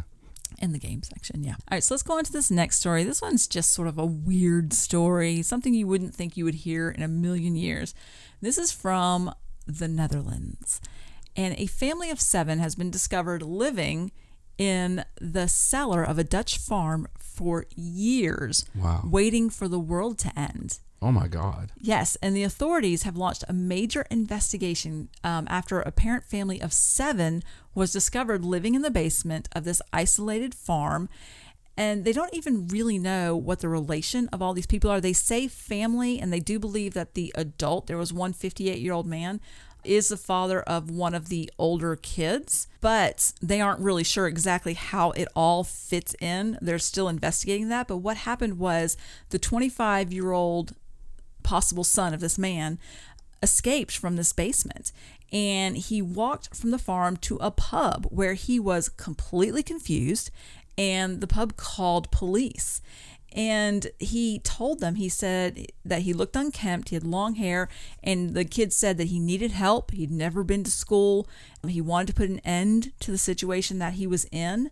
Apparently, a lot of members of this group, they didn't even know that there were other humans out in the world. That's how long they've been hiding in this basement. And when the police went to the farm and kind of looked around and raided it, they found like this staircase to the basement behind a cupboard in the living room, like a hidden staircase. And when they went down, there was all these rooms that had been improvised for them to live in. And I guess all the kids thought they were just waiting for the world to end, and that there weren't really people in the world, and none of them had ever been to school or been out of there or anything. Okay, was the perpetrator the 58-year-old? So after the story came out, there was an update a couple days later saying that, the 58-year-old man was arrested, but they also arrested another man, a 67-year-old man, for possible involvement. Right. And that the family lived there, they believe, about 9 years. Right. And the 58-year-old man, was just renting the farm, and all the neighbors believed he lived there by himself. Wow. And I guess they had like a little vegetable garden and some animals. And so they were completely self-sufficient. And a lot of the younger kids, I think they are all somewhat family. They don't know exactly the relationship, but there's siblings there. Some of the younger ones, they really didn't think that there were any humans in the world. They were just sitting there waiting for the world to end. So that 25-year-old, he would have been 16. Yeah. That's ridiculous. So unless they did some elaborate hoax where, some bombs went off or there was an epidemic or... Right. Well, they're just saying that they believe that it's been 9 years. I mean, who knows? Maybe it could have been longer. Right. And who knows how they lived before they got to this farmhouse. I'm not sure why they arrested the other man, unless he's the one that actually owns the farm and knew about it in some way. They weren't really clear about that, but they do believe he had some kind of involvement in it. And, these kids, none of them are registered. None of them have been to school. And, they arrested them on, charges of, depriving these kids of, a proper like deprivation lifestyle. of liberty or something. Yeah. And, they didn't go to have anything they should have had as children. So. Right. So they don't have any other shots or anything probably. And we don't know how young the ones under the 25-year-old are.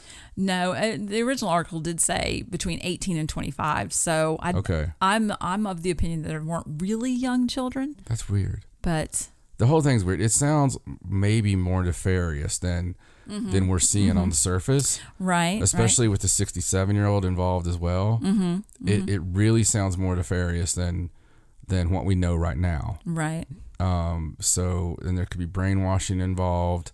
And there could be part of a bigger thing. And it could be any number of things. This is really, really weird, man. Yeah. And I mean, thank goodness that kid got out. Yeah. And knew enough to go get some help. Well, I'm looking right here. It says that those animals were goats. So, just goat milk. I mean, you're not actually eating the meat, obviously. You're probably just using it for other stuff. That's disgusting. I mean, just for me. Right. And only vegetables, like vegetable garden. I'll bet they're skinny as can be. Probably. That's really, really sad. Yeah. And I mean, if they never got to go outside or anything, that must be awful. I mean, you've taken arguably the best years of their lives.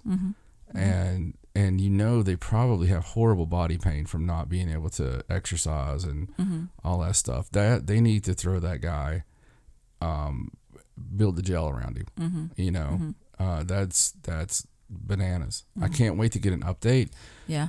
You would think on this one, you're going to get updates. I would hope so. I mean, because we've already had one update. Right. So I hope they continue to update it as the story. I don't think that man was very cooperative. He didn't want to cooperate with the investigation, clearly. And that's why he was arrested initially. Yeah, because he had to go outside. If they had the vegetable garden. And neighbors knew that he lived there. Yeah. He had to be like, okay, kids, I'm going to brave it. I'll take the nuclear waste or whatever. And I mean, that's really, really terrible. It is. And they would have had to probably live by candles too. I would guess. I don't know. I mean, it was in a basement, but I have no idea. It's crazy. I don't know.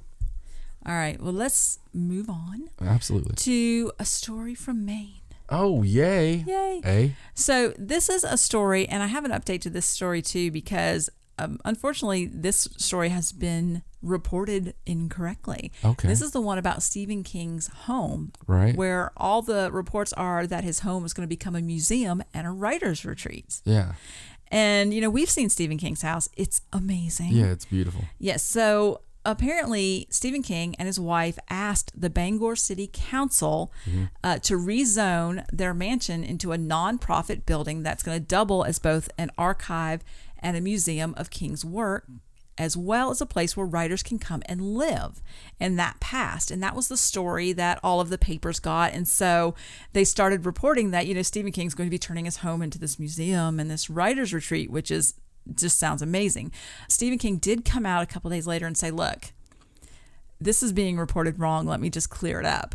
Apparently, they're turning the house next door into a writer's retreat, which sounds more likely because his house, he put a lot of work into it. And, I'm pretty sure he's going to live there ever, until his dying day. Secret passageways too. Yeah. So they got the zoning for the house next door. Now, all the houses on his street, there are quite a few. When we were living there were quite a few up for sale. Yeah. They're all $2 and $3 million homes. They're big and gorgeous and, just beautiful. And so apparently this is a project that they're just currently undertaking. Right. It's going to be a couple years before it comes to fruition, but they are going to turn the house next door into a writer's retreat where that can house up to 5 people. It's not going to be any kind of museum. And if you're staying there, then you will have access to local archives. There aren't going to be archives in the building. Right. Like whatever the newspaper thought was going to happen is not exactly what's going to happen, but he is going to do the writer's retreat. He is going to have people come and stay, once the program's going. And I suppose, you'll get to interact with him and you'll get to have special access to like different archives and, it'll be a really awesome thing. Yeah. It's just not his house particularly. Well, I was thinking, maybe him and Tabitha are like, they're going to be like, you know what?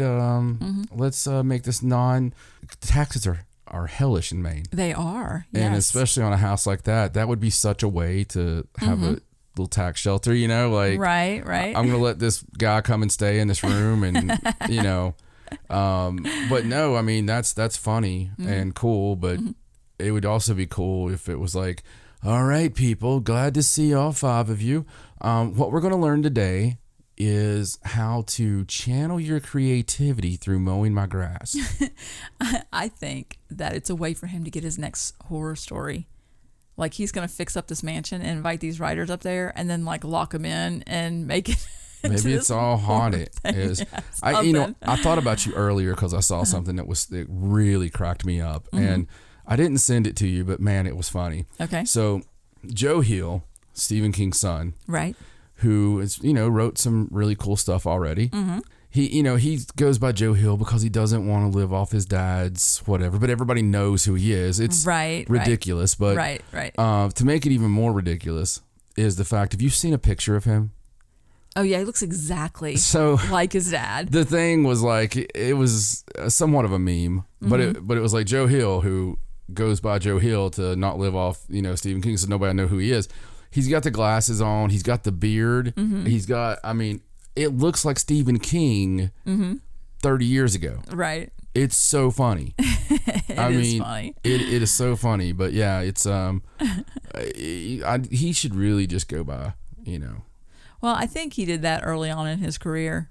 He did have some books that were hits before. I think it was really very well known who he was. So what is the pen name of when Steven writes to somebody else? Richard Bachman. Richard Bachman. I would have went by like Joe Bachman. You know what I'm saying? Like right. Just to have a little bit of to give the shout out there. Yeah.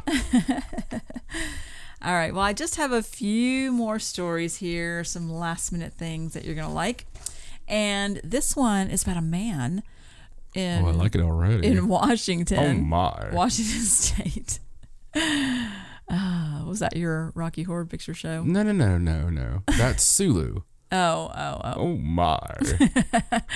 This man was charged after he attacked his roommate because he believed his roommate was a vampire. Oh my God. Yeah. So he was charged with a felony assault after police say he attacked his roommate with a metal rod because he believed that his roommate acknowledged being a vampire. Well, what's the metal rod going to do? I am not sure. He was not prepared to take on a vampire, No. apparently. He doesn't watch the... I'm disappointed. So what happened, I believe, was that the roommate accused him of being a vampire, and the roommate jokingly said something like, "Is that what the kids are calling me these days?" I don't know, just being funny. Apparently, the suspect was a little bit mentally disturbed. No, you don't say. And he believed that was his roommate acknowledging that he was a vampire, and so he got a metal rod and started to attack him, and the guy feared for his life because apparently the roommate is bigger than him and has what he calls severe mental health issues. Which you probably should have noted before you moved in with him. Yeah, I'm man. just going to say. Yeah. But crazy story. It doesn't say whether there was any alcohol or drugs involved. Poor guy, because you know what? I mean, if he did have those issues, then this guy was probably screwing with him. I mean, it's guys, okay? You might not understand this, but let me just explain this. Right. If you live with somebody that's simple and you're a guy and you're the same age, there's a good chance you're going to do stuff like, hey, Frankie, did you see that UFO? I mean, it's just going to happen. Right. It sounds horrible, but it's just guys. And so he probably got what's coming. He's lucky that the guy didn't have a wooden stake. Really? I mean, now my thing is, you know what my thing is? Because every time we hear this stuff, like they said she was a witch, and I'm like, well, maybe she was. Maybe she was. This guy has now got this other guy arrested, and he's going down to, like, he walks by invisible by everybody, and he gets to the jail cell, and he's like, "Hey, Jimmy. How's it going?" And Jimmy like, and yeah, he'll get him in the crazy house. He will. He will. Possibly. Oh, all right. So this next story is from Kentucky. Oh. It's probably another vampire. So they're like, we got one too. They saw the vampire in Washington. Yeah. That's what it was. No. Love you, Kentucky. This is a story about a man named Tommy Woosley. And he got home one day back at his mobile home. And he had just spent the weekend out of town. Right. And he found the outside wall of his home had been damaged. And when he went inside, there was a mysterious object that was wedged into one of his walls. He has absolutely no idea what it was. It was some kind of canister about 2 inches around and 10 inches long. And he said it was very heavy for the size. So when he got in his house, he saw this. He didn't feel the need to immediately report it to anybody. So he just went to bed. And he woke up the next morning. Wait, right there. Right. Just hold on right there. So something blew a hole in the side of his trailer and was stuck in the wall. He had no idea what it was. Right. And he went to bed with a bleeding hole in the side of his wall. I mean, that's the way I'm taking the way this reads. Yes. He said at first that he thought maybe somebody threw it. But after looking at the marks on it and the angle it came from, it really puzzled him. But he still didn't feel the need to immediately report it. He just went to bed. And he got up Monday morning to take a shower before he went to work. And he wasn't able to take a shower because where it hit on his bathroom wall, it caused too much damage. The article does point out that he is still able to take baths. I don't know why that's important, but they felt the need to put that in here. So when he couldn't take a shower, he was like, all right, I'm going to have to report this now. So he contacted the Mercer County Sheriff's Office, and then the deputies notified the FAA, thinking that maybe it possibly came off of some kind of airplane or something. But nice they angle. Really don't know what it is. And I've got a picture of it here. I'm just going to show it to you. See the picture? Oh my God. Isn't that strange? Give me a second here. Yeah, it does have writing and some kind of markings on it. But for them not to notice immediately that it was a part of a plane, that obviously they didn't say what it was right off the bat. Okay, wait. It came through the side. And from my understanding, it came through the side and, not damaged. through the roof. It didn't say it went through the roof. It said it went through the wall. That's weird. Yeah, I think so too. Isn't it strange? And it looks strange. And he said it was very heavy for its size. So I mean, do we know? We don't know anything more than that right now? that's all that was in this particular article. So, yeah. And it does say that he found the outside wall of his home had been damaged, so it did not go through the roof. So what's the writing on it? I am not sure. It looks like just it looks like some kind of serial number or something, some kind of numbers and letters. I have no idea. It's very strange. But you did take a picture of it. It's just an odd story. Leave it to Kentucky. The odd story. Kentucky, we love you. Yeah, we have literally hundreds of listeners from Kentucky. And we have a lot of followers on Facebook and stuff from Kentucky.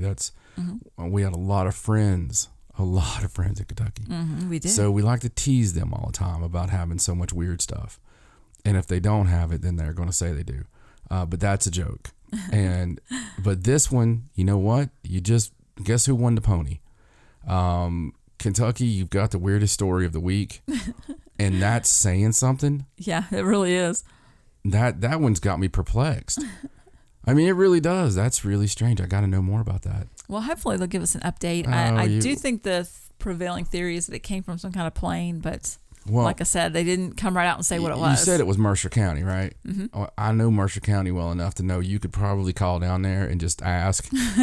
Just be like, hey, Susie, could you tell me what that projectile was that went through that mobile home? I mean, that's just... that's really strange. It is very crazy. All right. I wish it had hieroglyphs on it. That'd be so cool. I would have painted hieroglyphs on it before I called anybody. That'd been great. Do you know why he didn't call that night? Why? Because he was messed up. Oh, maybe. I mean, maybe. Just the first thing I think of when you don't call, you come home. There's a hole in the side of your house, and something sticking in the wall. Okay. I can only think of two things. You're entertaining some lady friend Right. or you're completely out of your mind on something. And you're like, you know what? And I'm gonna I'm gonna sleep it off. I'm called tomorrow and see. So sorry, was that a loud hiccup? That was a very loud hiccup. All right. So last story. This one's really funny. It's about a real estate firm. It's a startup firm called Bungalow, and they have announced that throughout the month of October, they're going to be checking all their listed properties for paranormal activity. Oh. They're doing ghost inspections. They're offering that as a service, and they've even hired actual paranormal investigators, real Dude, ones. I swear to you that Tim and Wes had that idea. They did.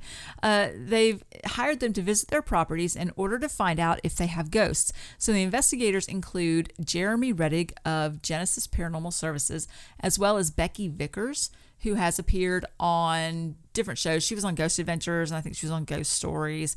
And they have a picture of her. She's got like all the equipment, you know. Right. So it says the investigators will search houses in the areas that they're in: Charlotte, North Carolina, Dallas, Texas, and Tampa, Florida. And they're going to try and do a bunch of different tests to find out if they have any kind of unusual activity, like unexplained voices or apparitions or orbs or any of those things. And Boy, they better be glad I'm not doing it. and they fill out a paranormal inspection report that discloses anything that they find inside the home. Dude, they're getting paid. And it says that if the inspectors do find paranormal activity, they will conduct a cleansing of the home. And so if you go to Bungalow's website, there's a 2.5 minute behind the scenes like promotional video with the Becky Vickers woman. And in part of the video, Vickers talks about how she conducts the paranormal inspections. And there's another gentleman there named Dustin Johnson. He does the standard home inspections. He's like the actual inspection guy. And I went to Bungalow's website and I didn't get to see any of the actual documents because you have to like sign up and log in, and I didn't want to do all that. But you can go there, you can watch the video, and they did show a picture of an actual paranormal investigating report that for every house that's done, they upload that. They have a section in the home listing for documents and reports, and they upload it there. So as you're looking for homes, you can just click on it and read the report, and it lists, like, she lists all the tests she performed and if she found anything or didn't find anything, and signs off on the bottom, just like a proper inspection report. So I tell you what I'd like to do is be an independent paranormal investigator for your home. Right. That can come in after Bungalow does their cleansing. Right. Because I want Bungalow to say, well, you know, there was 4 spirits. We did the cleansing, and then let me come in. And let's see how well that cleansing worked. Right. Just like a saying. follow-up inspection. Yeah, I mean, why not? I mean, if they're doing that, they're setting the precedent. So Exactly. I just listen, anybody out there who owns some real estate firms, if you want, you know, a good price and, you know, some professional people, we will definitely come and do that. That sounds awesome. Yes. I want to do that worldwide. Well, I mean, when we look for the way we do this, we move a lot, and there's reasons to this, and one of the main reasons is, you know, Stacy's talked about before, my work and stuff. You never know where you're going to be the next year, but we love it that way, and we've always been that way. We've always checked the willing to relocate box, and a lot of that has to do with things we were into, obviously, and seeing new areas and meeting new people.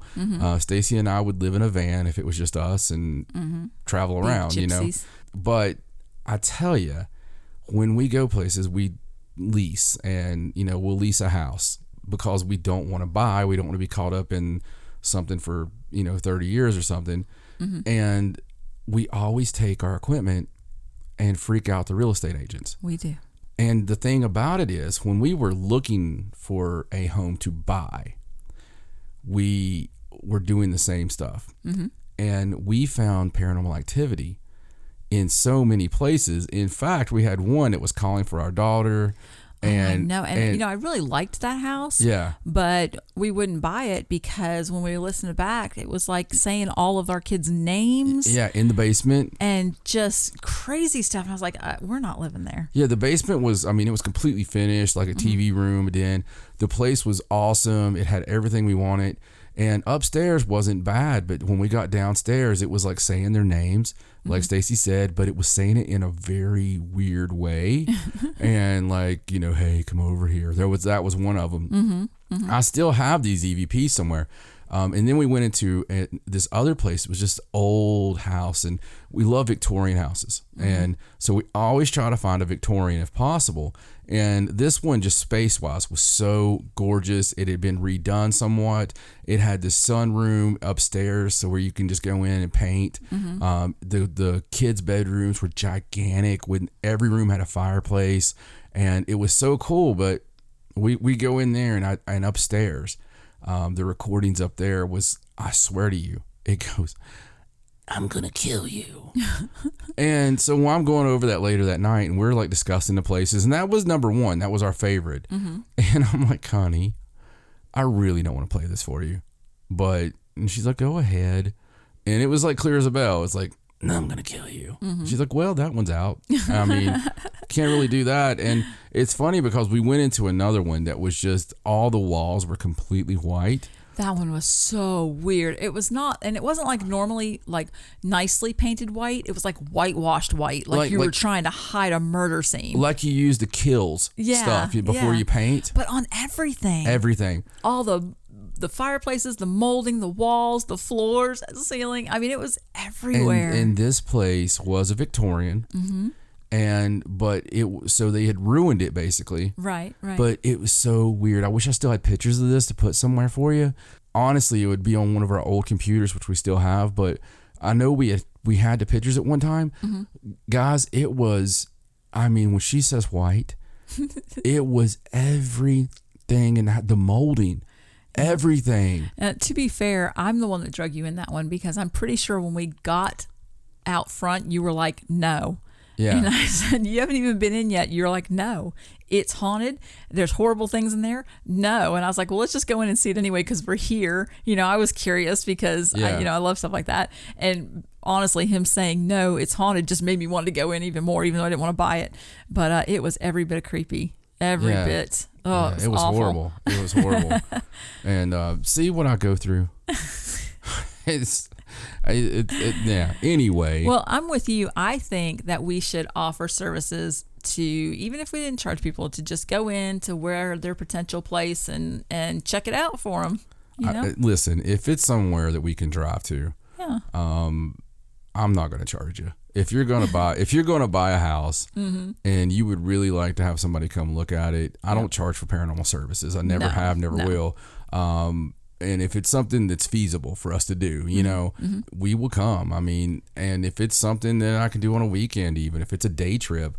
Yeah, we love to drive. I don't mind a bit. So, I won't probably post that as something, but if you're an avid listener of the show and you guys are buying a house or whatever, you want us to come check it out, just get a hold of us. I mean, even for investigations of your current home, if it's somewhere, that's something we can get to, get a hold of us. We still do investigations. We don't, we don't talk about it on the show all the time, but we do investigations as much as possible. And it's something we love doing. We have all our gear. We're always updating our gear and all that good stuff. So, if you've got something you want us to look into, not for fun. Didn't we do a story one time about Lady Gaga and she has someone go into like her hotel rooms and stuff before she stays there? Yeah. I don't blame her, especially if you're sensitive. If you're the kind of person that's really sensitive to the paranormal. Man, hotels are the worst. They are. I mean, I know with you. It's a crapshoot. Yeah. And it's always better to know ahead of time. I mean, poor Cody. He had an experience with me. And he's like, there was something at the end of it was just really rough. And it was all because of me. But yeah. So thank you for the news. You're welcome. Awesome stuff. It was a really cool week of weirdness. And that combined with, the Halloween joy that I brought, I think it was pretty good, Yeah. If you want to find out more about everything, or if you want a quick link to anything that we do, go to paranormalsideshow.com. Look at the newly refurbished paranormalsideshow.com. And as you know, you're going to see a shirt coming soon based off our Halloween stuff there. We'll call it our AC/DC shirt, but we can't call it that because of copyrights. But yeah, you're gonna get that shirt. I'm not sure what that design is gonna be, because we're gonna have to do it in some kind of funny way, because obviously we don't want people thinking that we're that way. Right. But if you listen to the show, that's good enough. That shirt has to be made, though. If you guys have any shirt suggestions, let us know. We'll get all over it. But Facebook.com/Paranormal Sideshow. On the Twitter, it's @Sideshow97. Like I said, we're already trying to get a little bit busier on that. Instagram, we got some stuff that we're going to be doing there as well. Thank you again to our new patron. Yes, Crystal Hewitt. Thank you very much. Yes, Crystal. We gave you the double shout. So thanks, guys. Because she has a cool name. So much. And, we'll see you next week with another part of the October spell series of our Halloween. For my lovely, lovely wife, Sexy. My name's John. So long from the Sideshow. Good night.